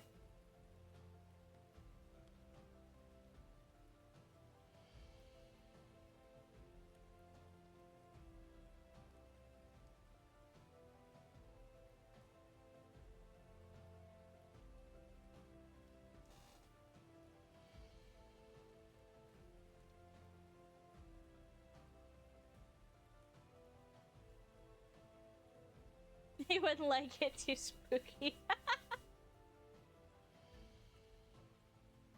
That's probably fair.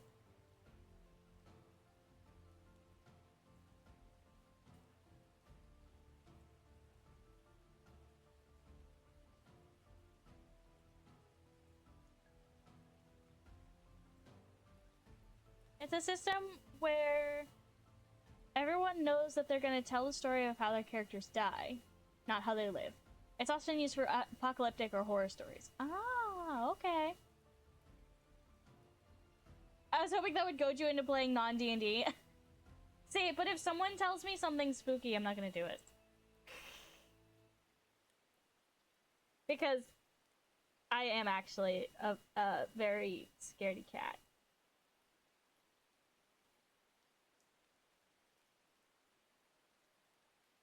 It gives it an interesting sort of RP freedom because you aren't so focused on trying to keep your character alive. Interesting.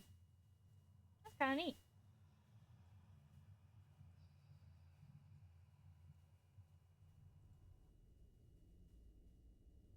Speaking of spooky.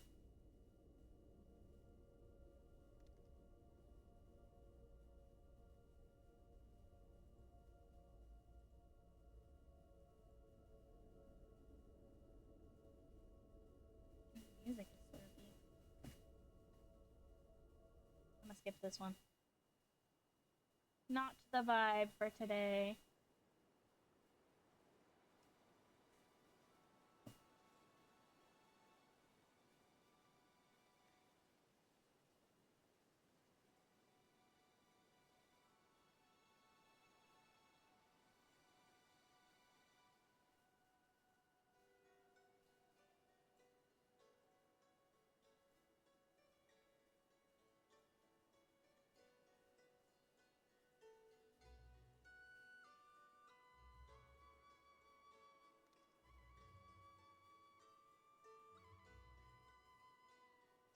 I'm a sucker for things that encourage storytelling, but I need some amount of crunch donkey gameplay.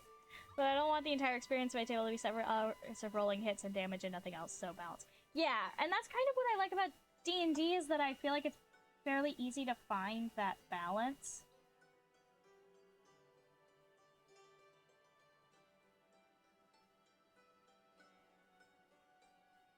But, my players tell me that they want more battles, so maybe not.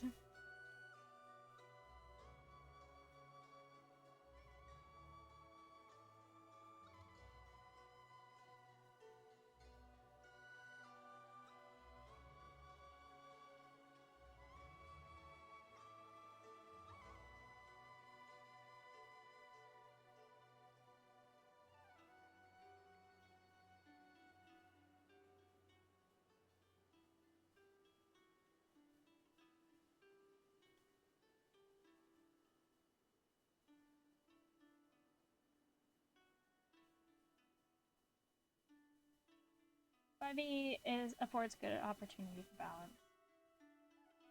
If you can do it.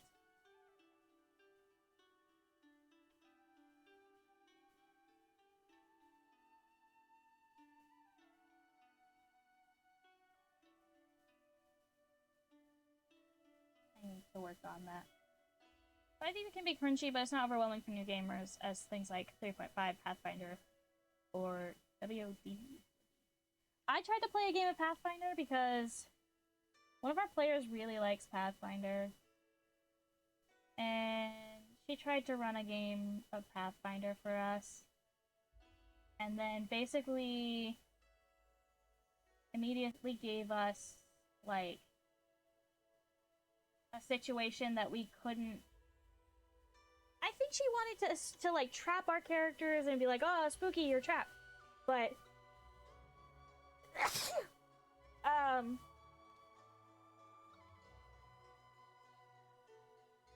but yeah, so thank you. I think she wanted to be like, "Oh, spooky, you're trapped." But instead, she just basically gave us no reason to continue our adventure. And we were like, well, what do we do now?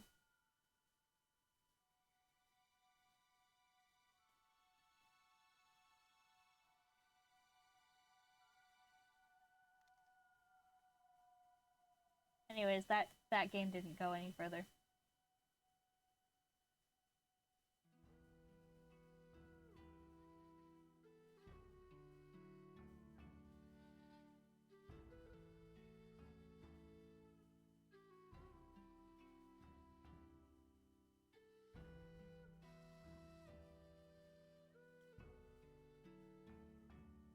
There are DMs who genuinely believe their job is to kill the player characters. Yeah. One of my other friends ran a dungeon for us for their birthday, and the only reason I accepted it was because it was their birthday. Otherwise it would not have been my thing. And they're basically like, make sure you have backup characters. That one shot took us a year.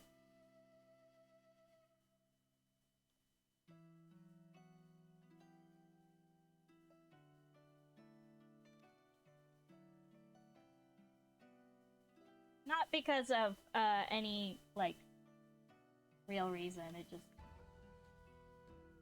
It only took us like 3 sessions, but it was 3 sessions over the course of a year. I learned a lot about DMing from sitting at tables that were not enjoyable experience. Lots of what not to do for a fun time. Yeah.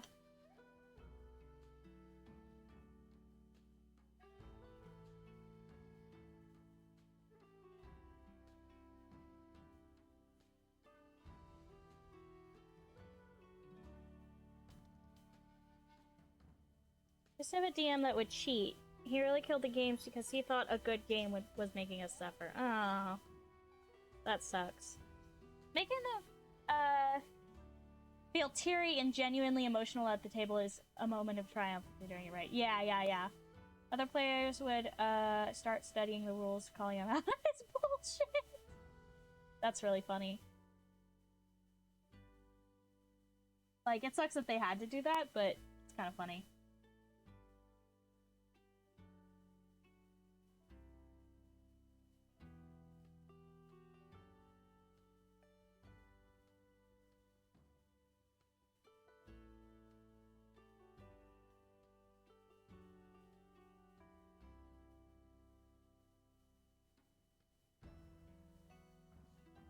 I'm very lax on rules. If it's neat, I want it to happen. Yeah, same.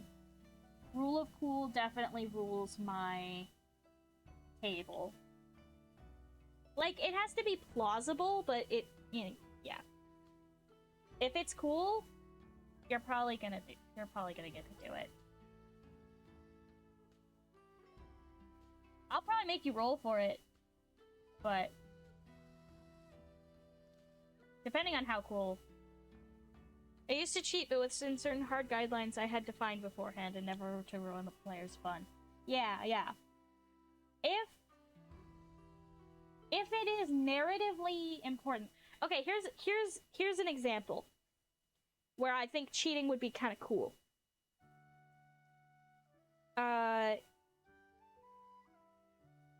You're fighting the BBEG, right?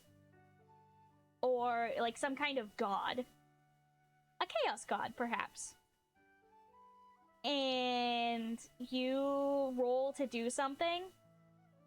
Or you want to do something.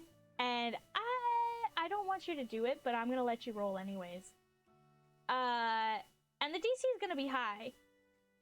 Yeah, god like Cyric. And the DC is gonna be high. They roll a nat 20.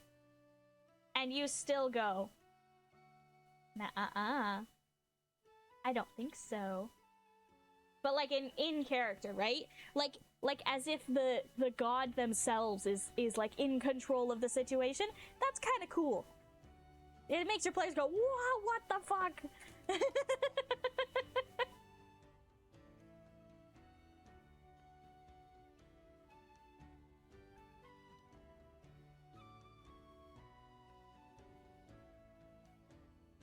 Yeah, be a fan of your players. Y'all are there to have fun. It's more cooperative storytelling. Yeah.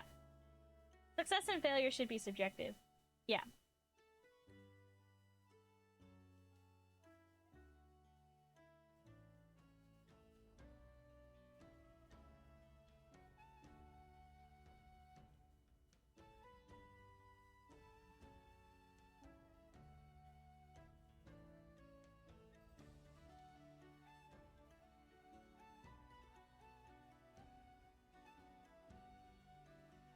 like success, but at what cost a lot, too.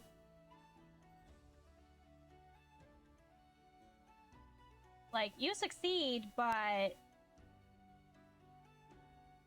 have a terrible memory. The game just has little consistency.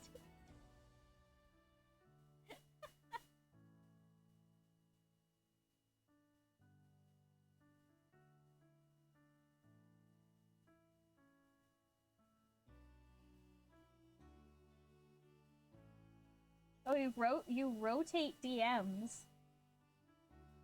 That's so interesting.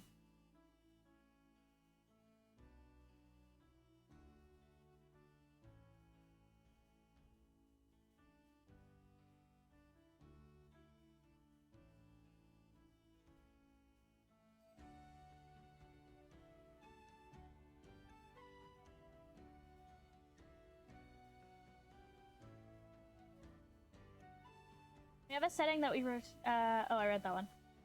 We've been doing more 1GM campaigns for the last couple years. Yeah. One of my players has been having a rough time and hasn't been able to show up for games. So we have to start switching gears now to a different campaign. So there may be more D&D campaign planning streams coming soon.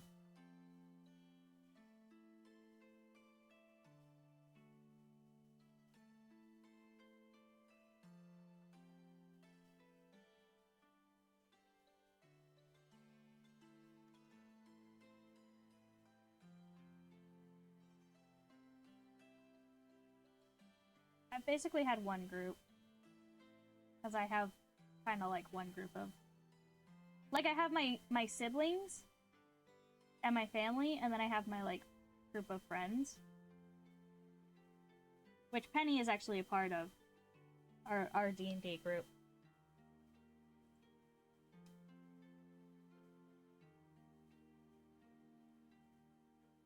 But, yeah.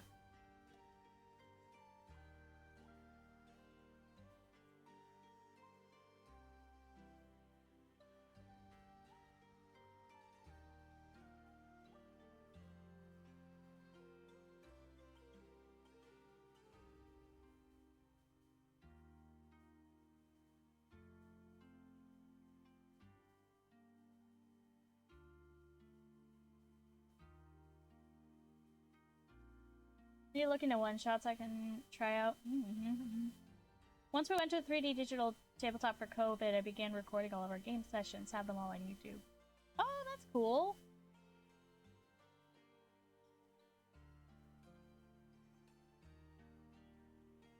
I think recording your games is a fun idea. So you can, like, go back and relive it.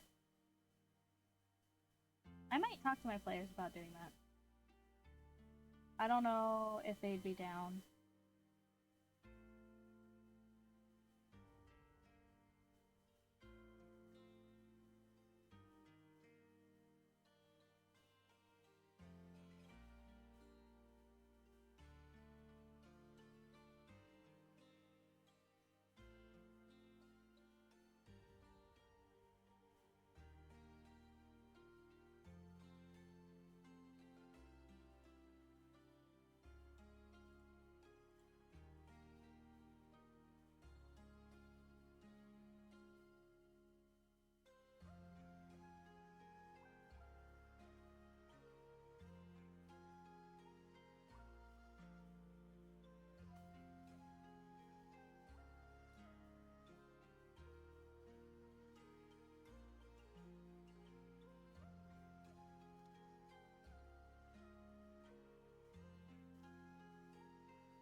I was worried about that, and I presented the idea very carefully with the pretext of, if literally one of you isn't okay with this, we won't record it. You don't even have to say why if you don't want to, but they were all on board. Yeah, that's kind of like the thing that I would say too, basically, is like, if even one person is not okay with it, we're not going to do it. But it could be fun to try. Not even for, like, entertainment or monetization purposes, literally just to have an archive. think could be really cool.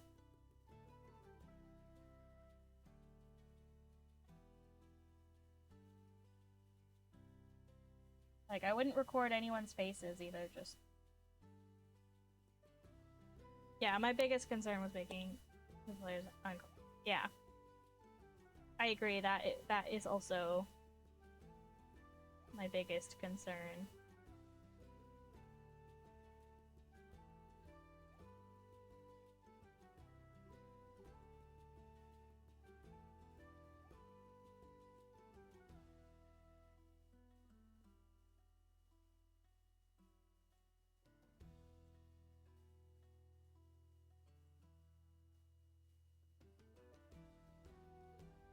There we go.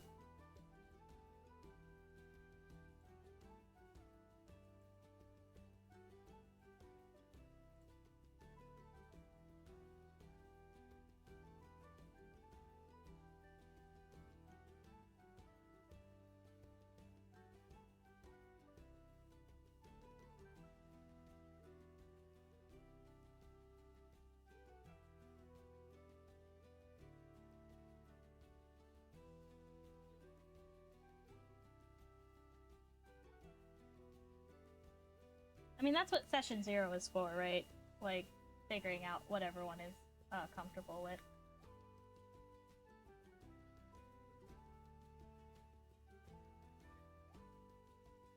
My current DM put out a consent form for different story beats or content that we were cool with or uncomfortable with.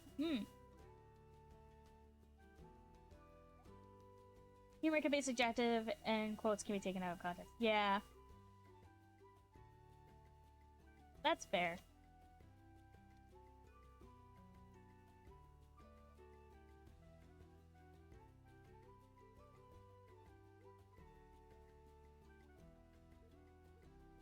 I just worry, like, as a content creator, that they would see it as me being like, I want to monetize our D&D games. Which is not what I'm saying. It would be like a private YouTube channel for that.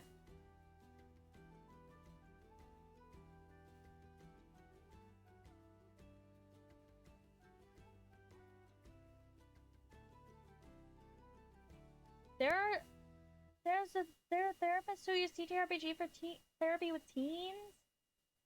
That's so cool! I wish I had that.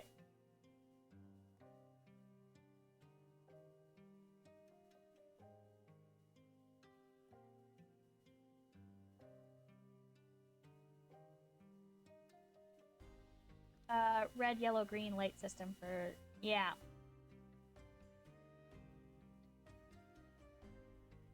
This is all unlisted, so unless you have the links, you wouldn't be able to just stumble onto them. Yeah, exactly.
D&D podcasts are all the rage. I just started on with not another D&D podcast, and it's delightful. I need to catch up with some of them. D&D players shared some particular sessions with a lot of friends, and they knew that that was more than okay to do. But I just don't know if I could seek publicity in that capacity unless I had a table full of players who were prepared to rein things in to the max for public presentation. At that point, I don't know how fun that would be. I would point you towards Legends of Evantris for that. They make some jokes.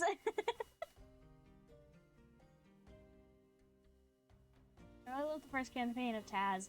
I need to finish listening to Taz at least the first campaign, because I started a long time ago and then never finished.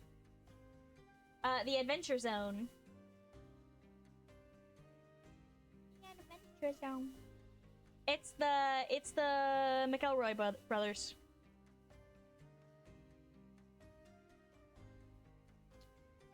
Like my brother, and me.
Maybe we could do that on stream for art days, as we have the like a D&D podcast in the background for some of them.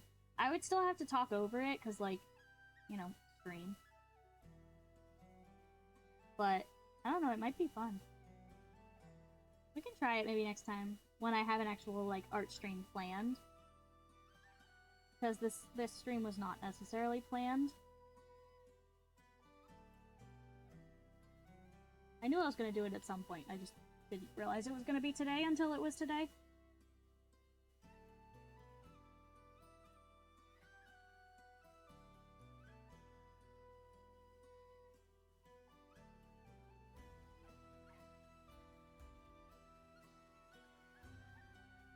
The first few sessions are all dick and fart jokes, as you would expect.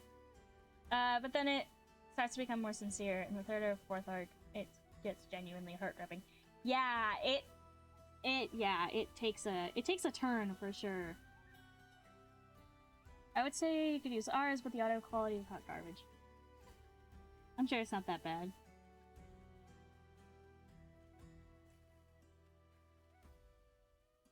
I would just have to mute it for the VOD. Whatever podcast we decide to listen to. Maybe start with the Adventure Zone.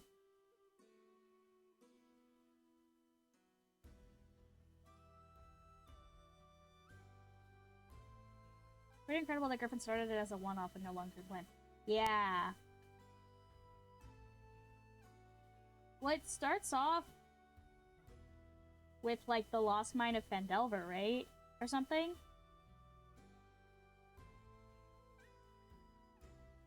Something like that.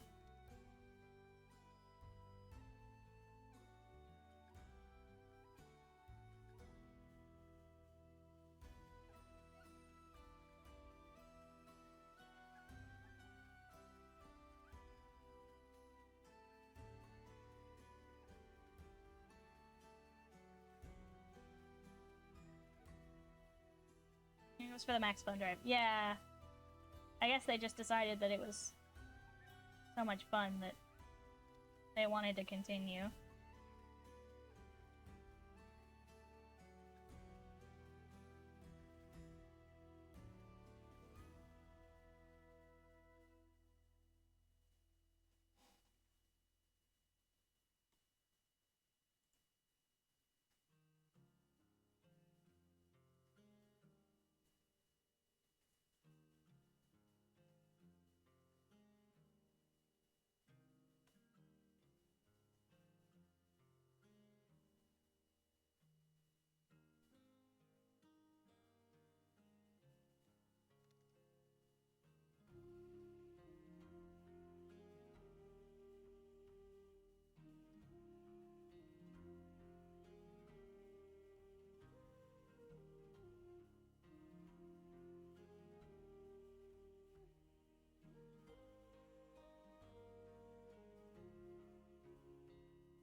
Berry blue jeans. Who could have known?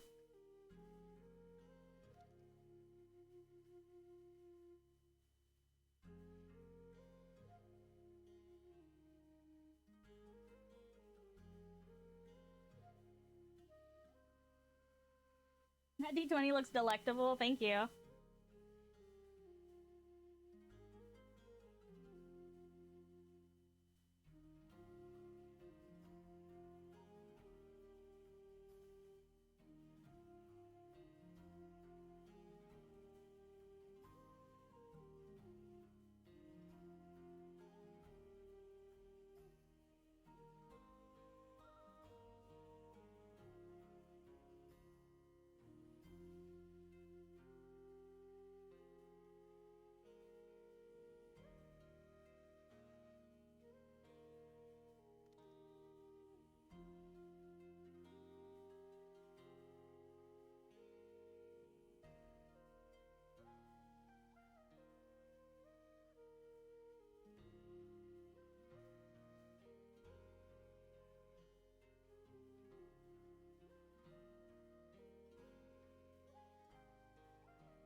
I love berry blue jeans.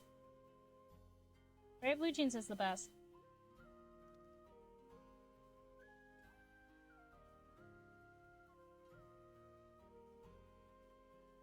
Yeah, I had just about gotten to that point. And that's, I think, where I stopped. It's just around when that happened. Shall I say.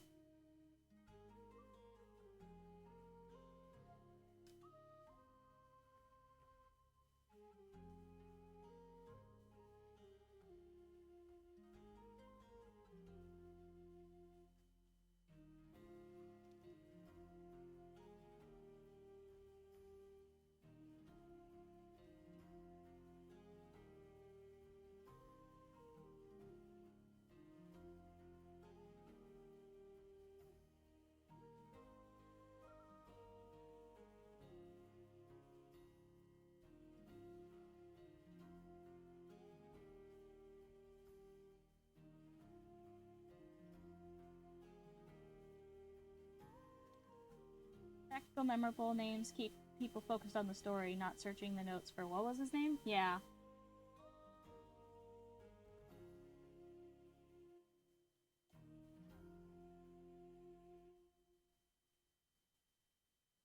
I'm really bad at names, so.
Skipped over this somehow.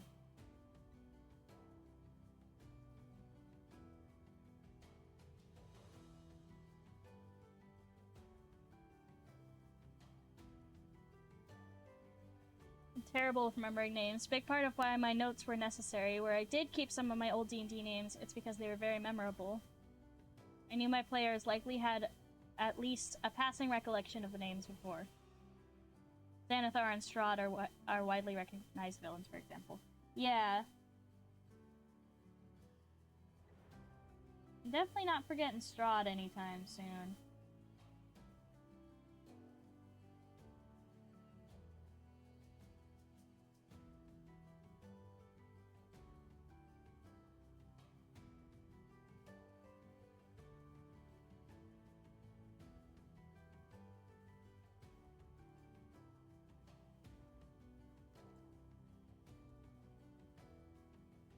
Jim keeps trashing for me and I have a meeting at noon, so I'll say farewell, my darlings. Bye, Hobby Ham!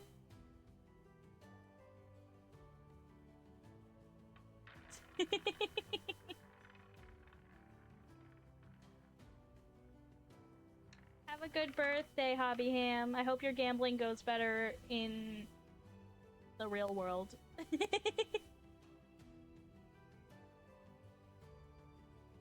Alright!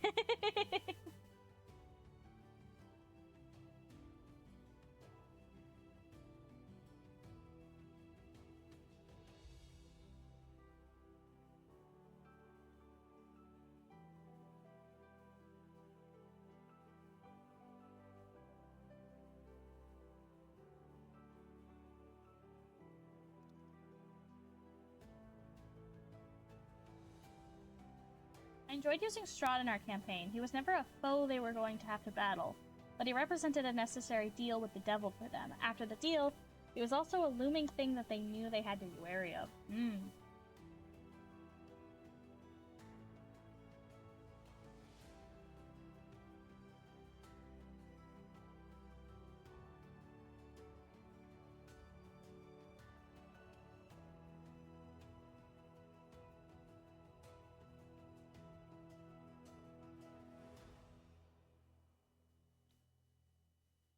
Strahd is definitely like an interesting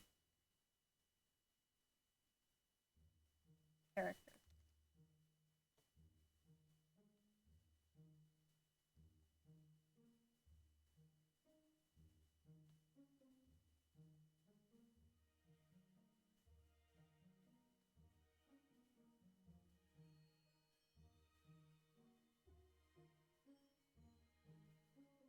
I had a character in my campaign who's technically a lich, but he's a Baelnorn essentially, which I found basically searching, like, is there a way to have a lich without like being evil?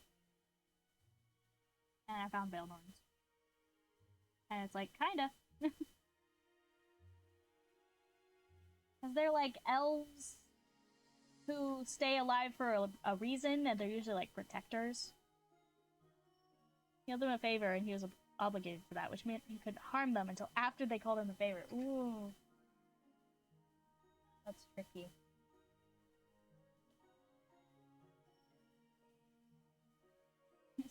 This is our pet vampire lord.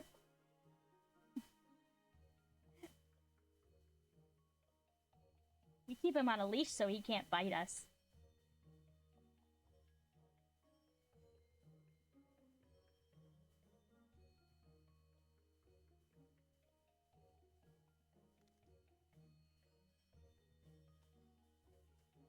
Last Dragon Age game and a story arc with a good lich.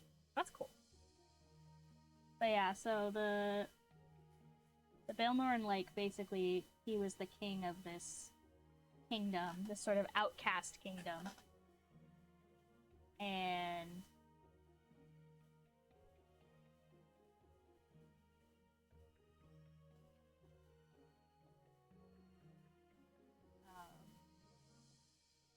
his phylactery was this like artifact that the players thought they were going to have to steal, but it was like actually giving him life. And they were like, hey, someone's trying to get your phylactery. And he was like, they can't get that. And then they did. So yeah, he's kind of stuck in a limbo. That campaign has sort of fizzled at this point. Because, like I said, one of my players is having a bad time. So, they need to take a break, so we're taking a break from that campaign. So yeah, I don't know what's gonna happen to him. If they don't get that artifact back quick enough, maybe he'll die.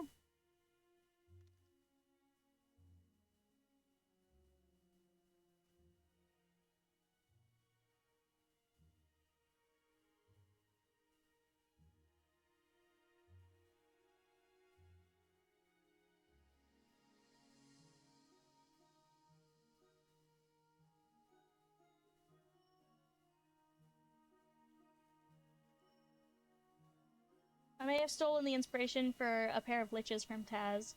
They worked for Strahd in this case, and were the reoccurring antagonistic business representations for Strahd in the other realms where I couldn't go. I don't know what you're referencing, so I'll forget about it.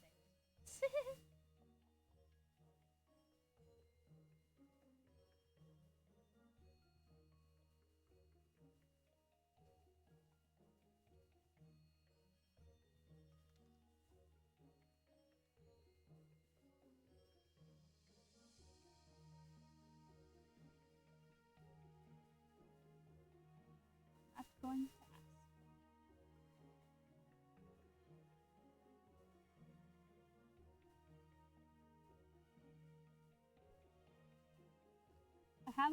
I think I have all of the Taz graphic novels.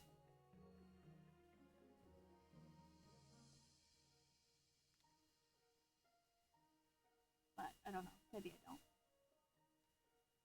They might have come out with a new one since I got them.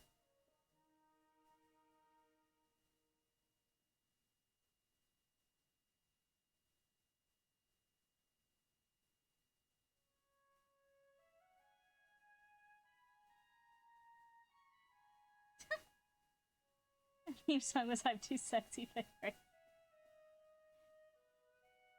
Pretty good.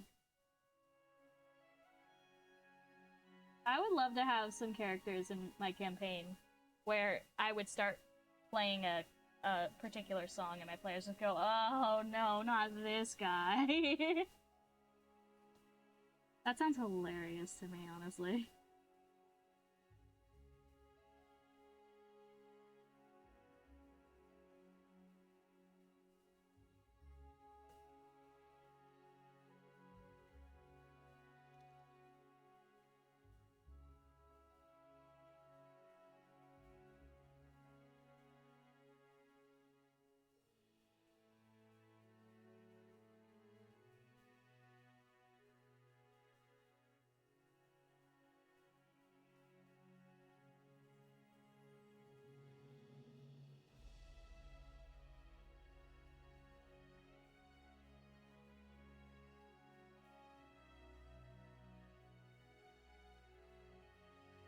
That's what it was for a while.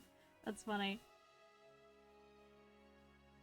We have this reoccurring character in Penny's campaign that I really love, named Pack Rat, and he's there to sell us stuff, and we love him dearly. He's the best. Pack Rat have where? Pack Rat give thing. We love Pack Rat.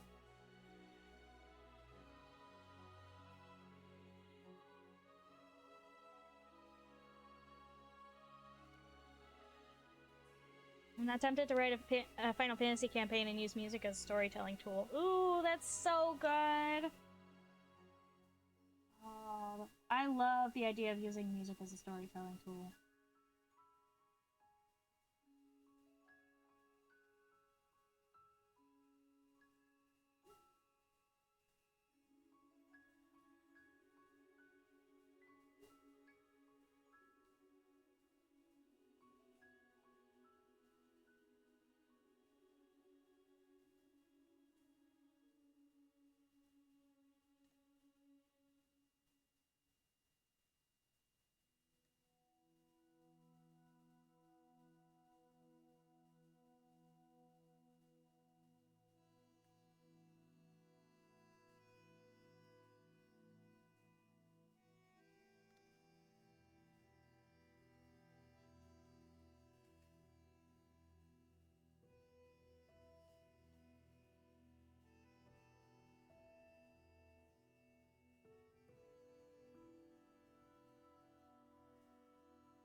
it's it's Paqueratt. Pack rat. Like this.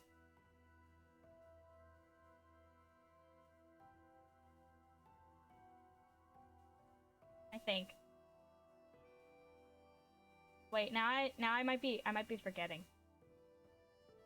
Oh, I'm gonna be so sad if I've gotten that wrong.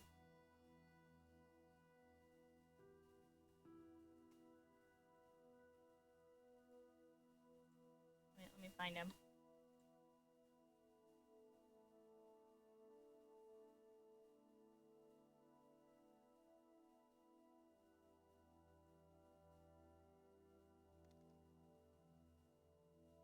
Because I know it was spelled wrong.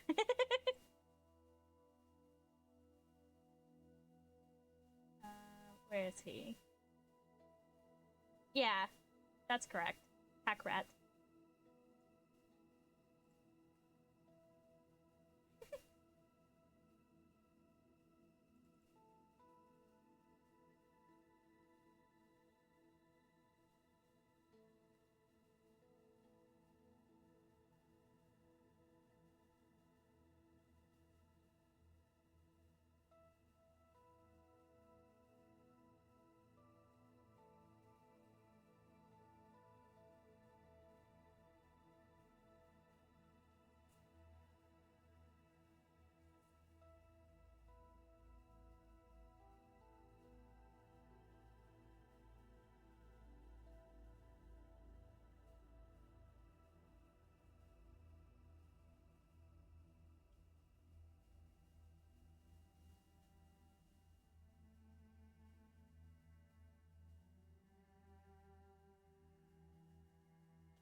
I needed to do naval combat, so I had to cobble together an entire system ready to work. Oh, wow.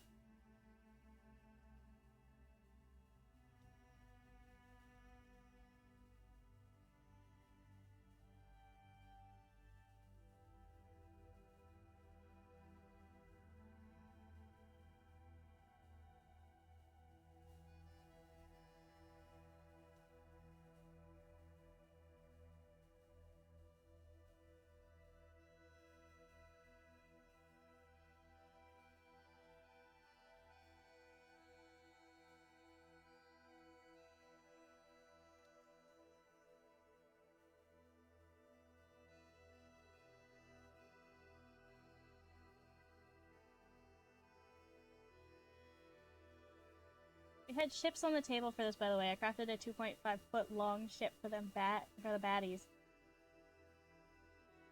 With 3 removable decks that were all painted and furnished for inevitable boarding scenario. That's epic! That's so cool.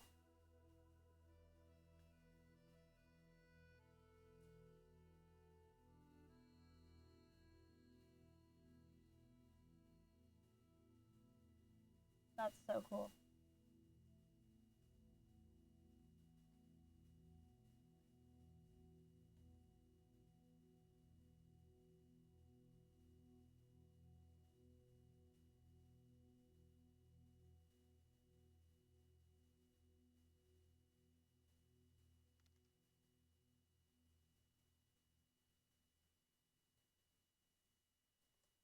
I love custom systems for this type of thing. Had a map once where the entire map was an ocean with floating scrap island colonies. I set up a mass trade system where the players could hire captains for boats they weren't using and get passive income. But they had to set up the business, e.g. decide if they would ferry people or goods, or if they would do guns for hire, etc. Huh. That's so cool. I wish I had the time and energy to, like, properly set up something like that. The problem is I don't have a lot of space for, like, storage, so...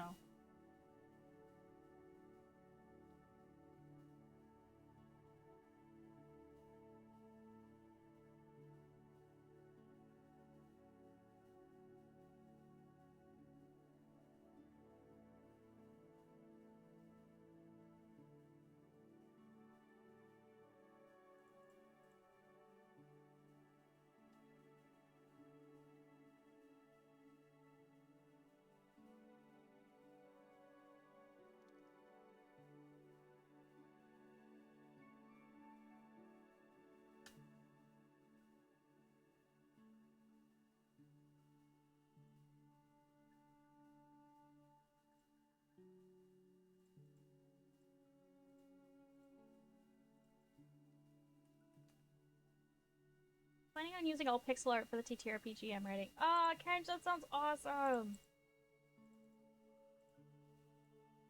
I hope we will see some of that pixel art.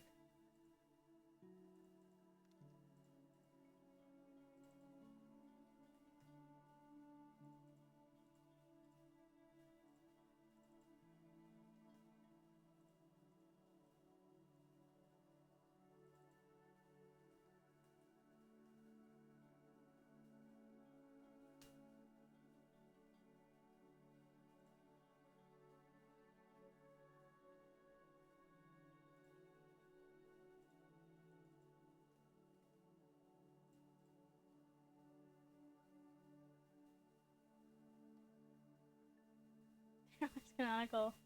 But they always involve the Fae. Aw, for April Fool's Day, that's so fun.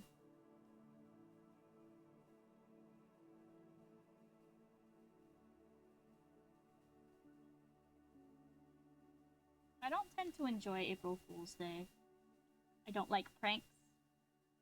Because pranks were invented to confuse and amuse.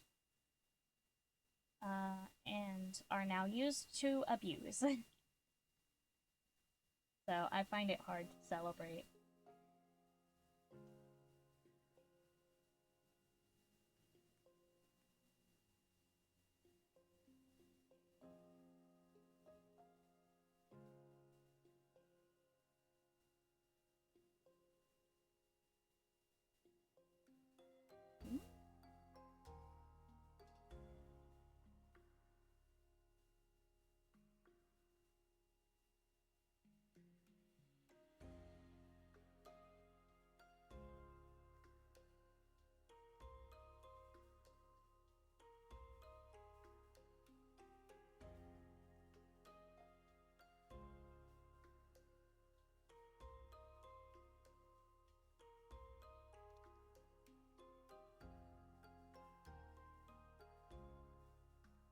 I will be first in line for that Kickstarter, Ken.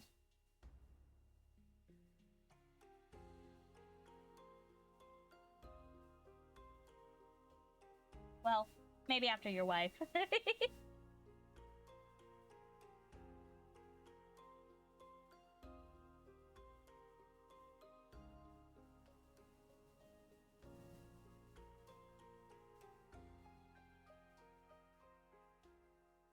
For the first April Fool's Day game, I had all the rooms of a structure physically constructed separately so that I could reveal them by setting them on the table as the characters discovered them. Oh, that's cool!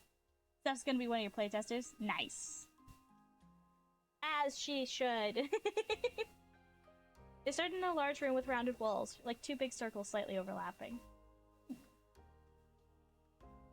Cool.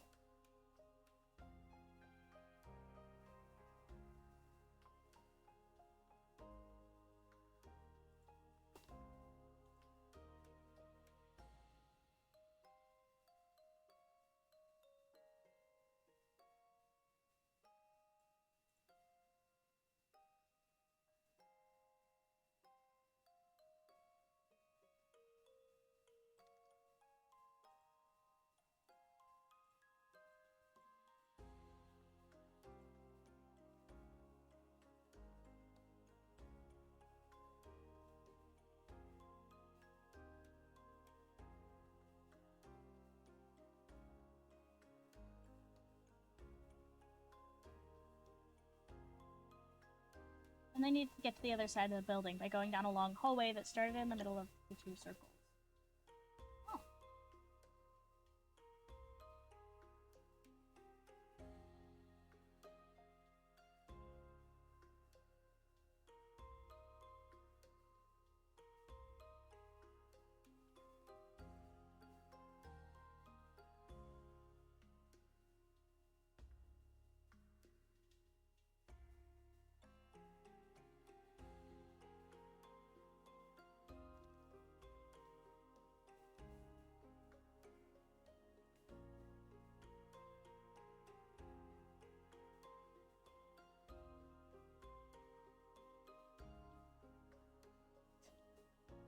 They needed to run all the way to the larger room at the end of the hallway, and then they needed to run back and forth to charge something magical.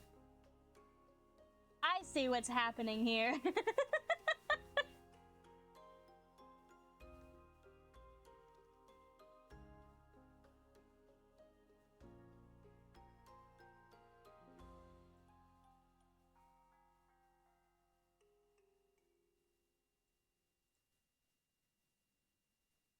Wow.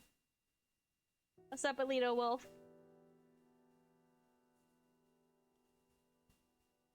Not one of them registered any of this as it was happening, not one. D&D players are very oblivious. And I would not have gotten it if Luke hadn't said anything.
And I was in dismay and asked him, did anything about today's game stand out to you? The whole building was literally on the table in that shape as I was saying this in front of them. I had placed tons of foliage around the base for comedic effect. It took around 5 full minutes for one of them to finally look down and realize what the shape was. That became a running April Fool's thing. Never overly sexual, just more, okay, where's he gonna hide it this time? Oh no.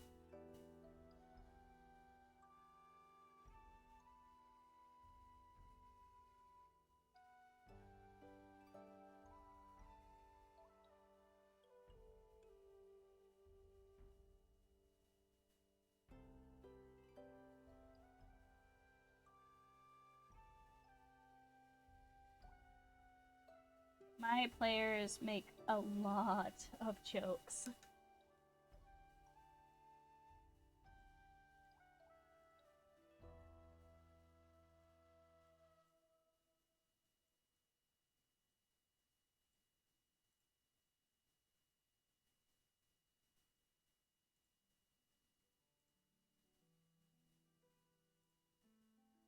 I mean, like, a lot of jokes. that are not necessarily appropriate. And I'm trying to DM. They're over here making these jokes. It's about time and place, but like sometimes it gets on my nerves.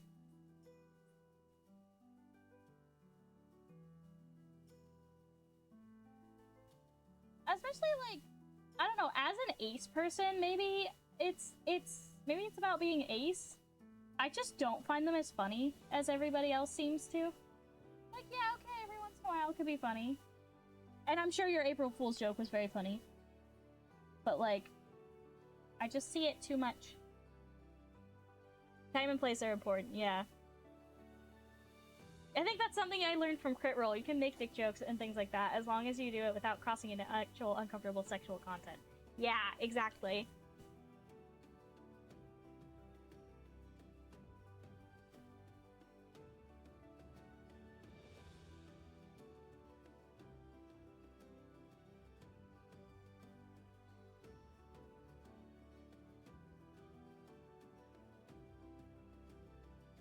It's like anything that I say that could even be taken remotely, even like remotely as sexual, is turned into a joke, and it gets to be a little much at times.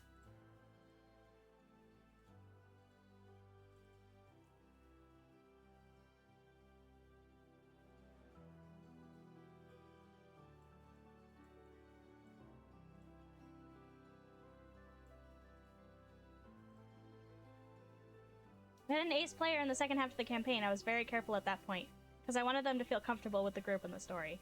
I'm not uncomfortable with... That's very nice of you. And it totally depends on the person, right? For me, personally, like, I'm fine with it. You can make those types of jokes. I'm either not going to get them or not find them funny. There were still occasionally mature jokes and whatnot, but we made sure not to push things into discomfort areas. Yeah, that's really nice. I think now is a great time to remind you.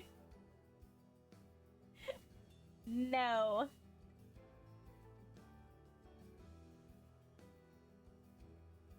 See, here's the thing, Kenj. Is that if I really wanted you to stop, I know that you would.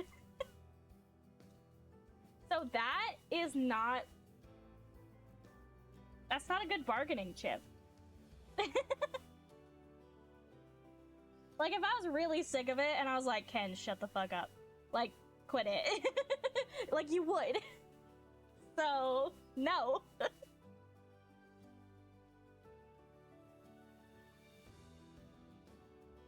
Way to take all the wind out of my sails. I'm sorry, you're a good person, Kenj.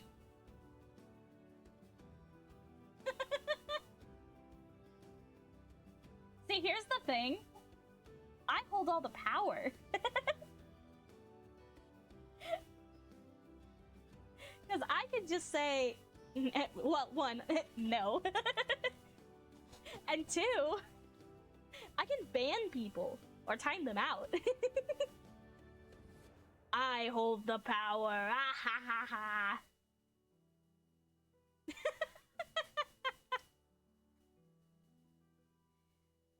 It's really funny when I do stuff like that. My friend Alex is convinced that I cannot be evil. Like, absolutely convinced that I could not hurt a fly. And it's really funny because it's like, it's a little bit infantilizing and it can get annoying, but it's also kind of funny because, like, I can do things and they'll be like, you can do that? Like, yeah. Yeah, I can do that. I'm the DM. I don't have a specific, I unfortunately don't have a specific thing.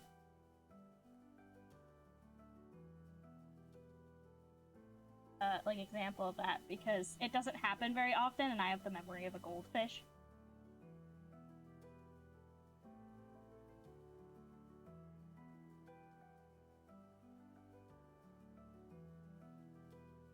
This is like one of my favorite drawings I've done in a really long time.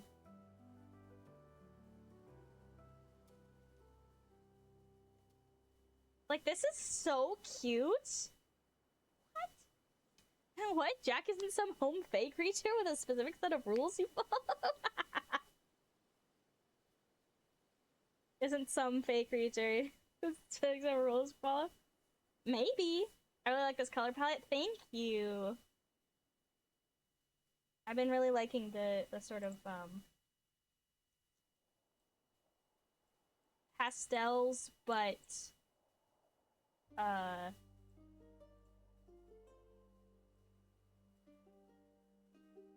pastels but earthier, I guess, is the way to say it.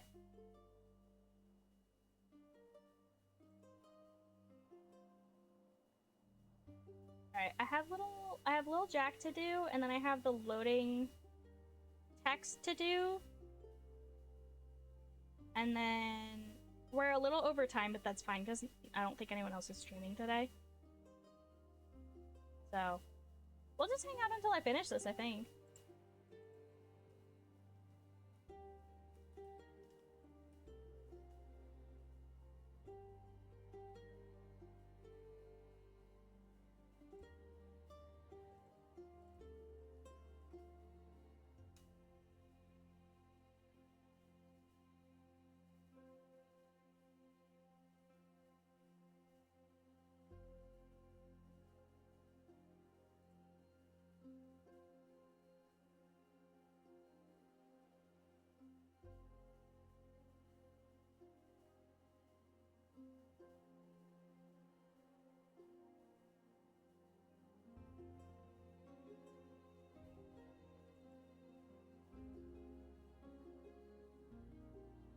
I get my players' inspiration whenever they can finish a sentence I make.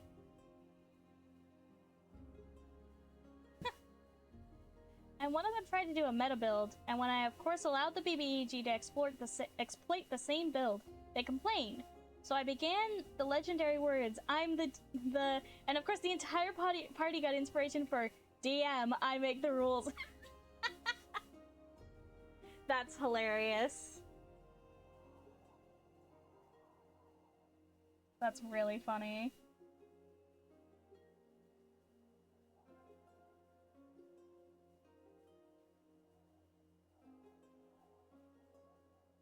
Yeah, use their meta builds against them.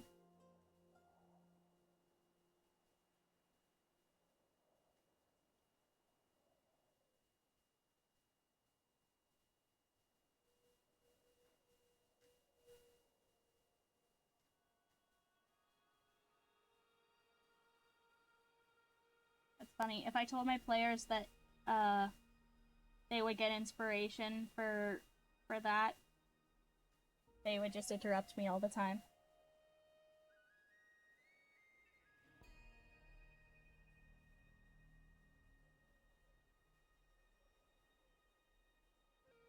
And they do that anyways.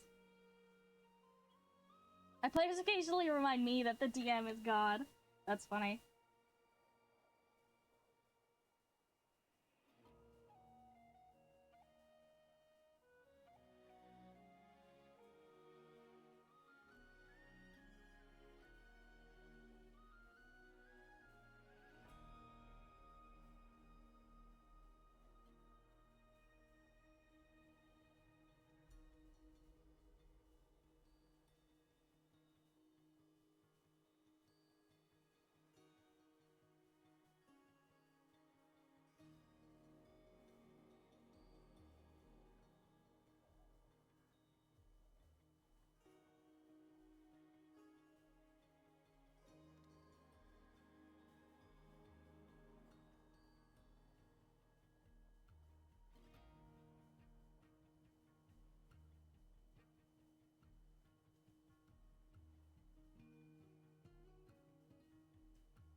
I love using peasant railguns. They're abominations of jank math and rule exploits that turn 30-ish peasants into one spear into 20 d4 damage. Oh my god. That's crazy.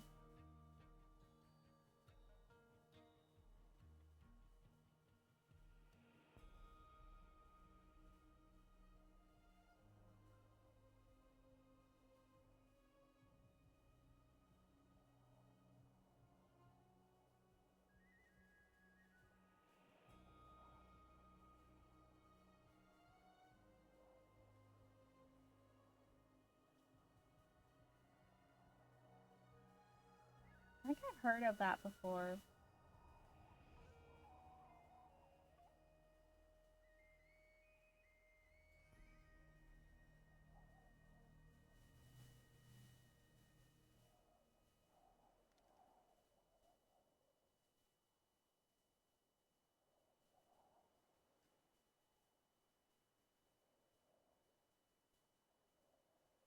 Is there an appropriate place in the Blackbit Discord to post some of the table terrain setups I used to do?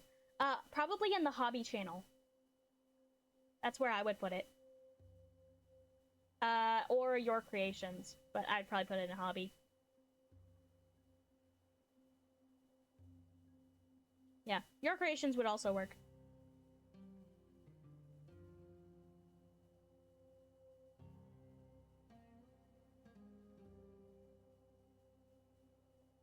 I guess hobby is for things you didn't make yourself, and your creations is for stuff that you did. Is the best way to sort of determine where to put it.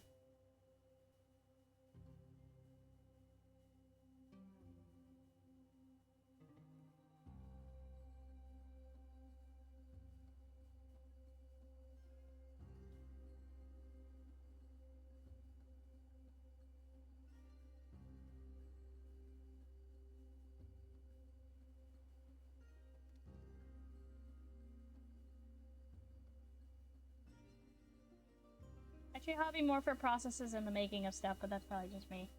It's sort of, ambiguous. It's literally all stuff that I painted myself and crafted from raw materials other than create. Yeah.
I'm just realizing that the proportions are probably like way off in this drawing, and I also don't really care.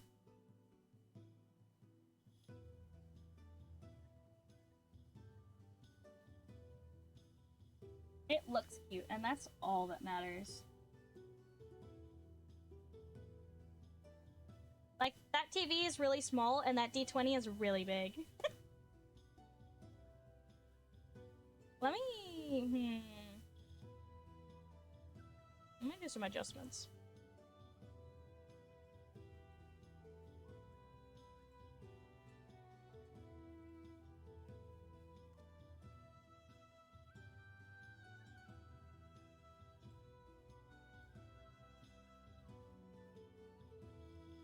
Yeah, I like otters! is.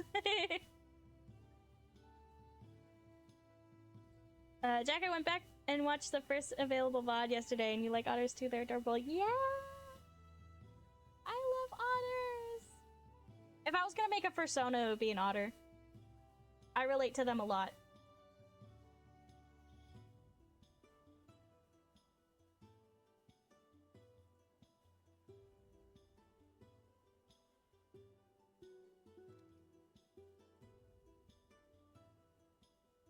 I already know how I feel about otters.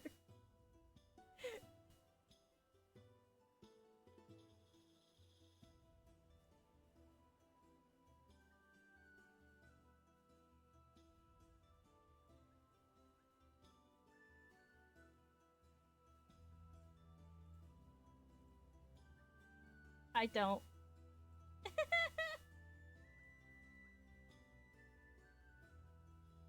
I don't remember how you feel about otters, I'm sorry.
Music reminds me a little of Stargate. Not sure if it's more universe or Atlantis, though. I don't know Stargate.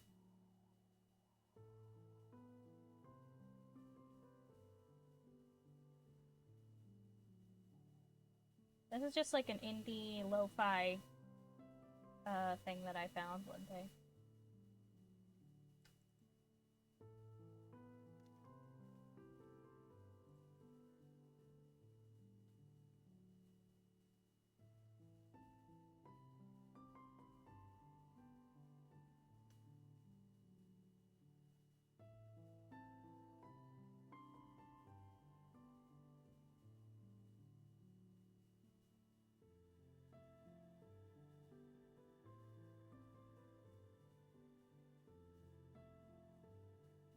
Very bingeable sci-fi show.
I love the running gag that MacGyver would have to fix the Stargate with bubblegum and a paperclip.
Alright. That looks pretty good, guys. I do the hair hair gradient. Almost forgot.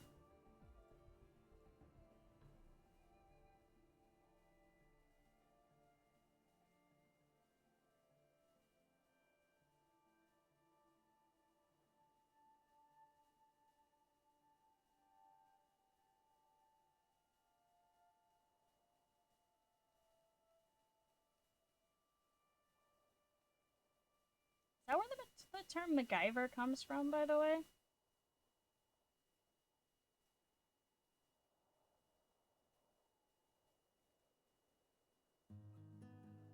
'Cause I know my dad has said that a lot. From the show MacGyver. Oh, okay. I don't know things.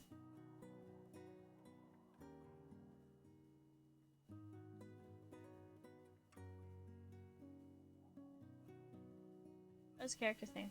Oh, okay.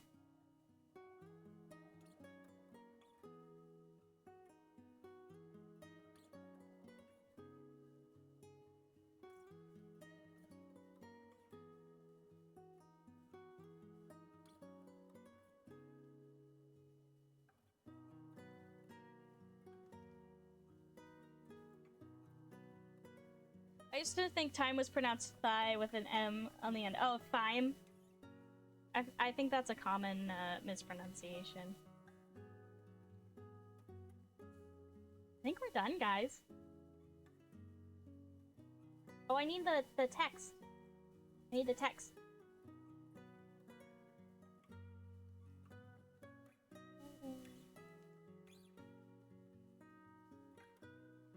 I didn't know until someone told me. Hadn't heard it said verbally. Ah.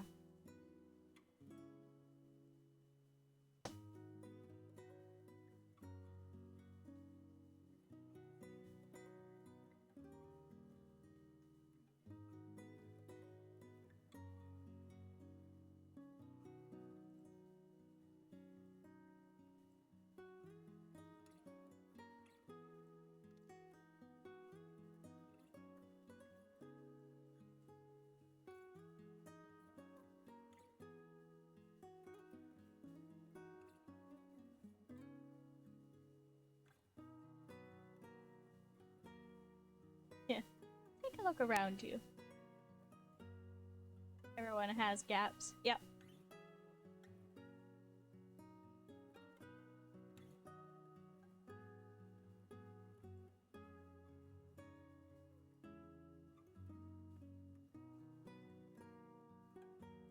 I had a specific spot.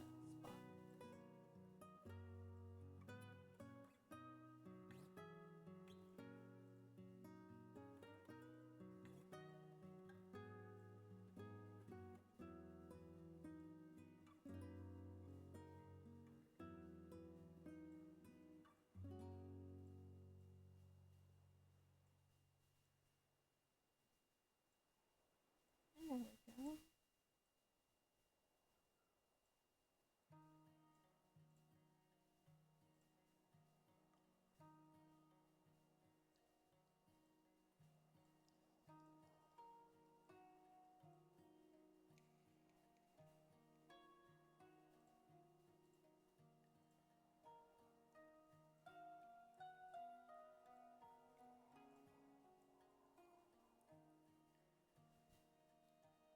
Don't go blaming people for how utterly horrible the English language is. English just sucks.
We'll see. We'll see if that works. All right. I think this is gonna look great. Do I still put that? No. Okay. Well, we are nearly an hour over our time. So thank you all so much for watching and hanging out with me. I have to go get some lunch, and then I will be animating this probably off stream, but maybe we'll do it together on Monday. We'll see how my schedule works today. And thank you guys so much for hanging out with me for an extra hour. I really appreciate you all being here, and I hope you had as much fun as I did. And hopefully I will see you next time with a new loading screen. Alright, see you on Monday. Bye bye!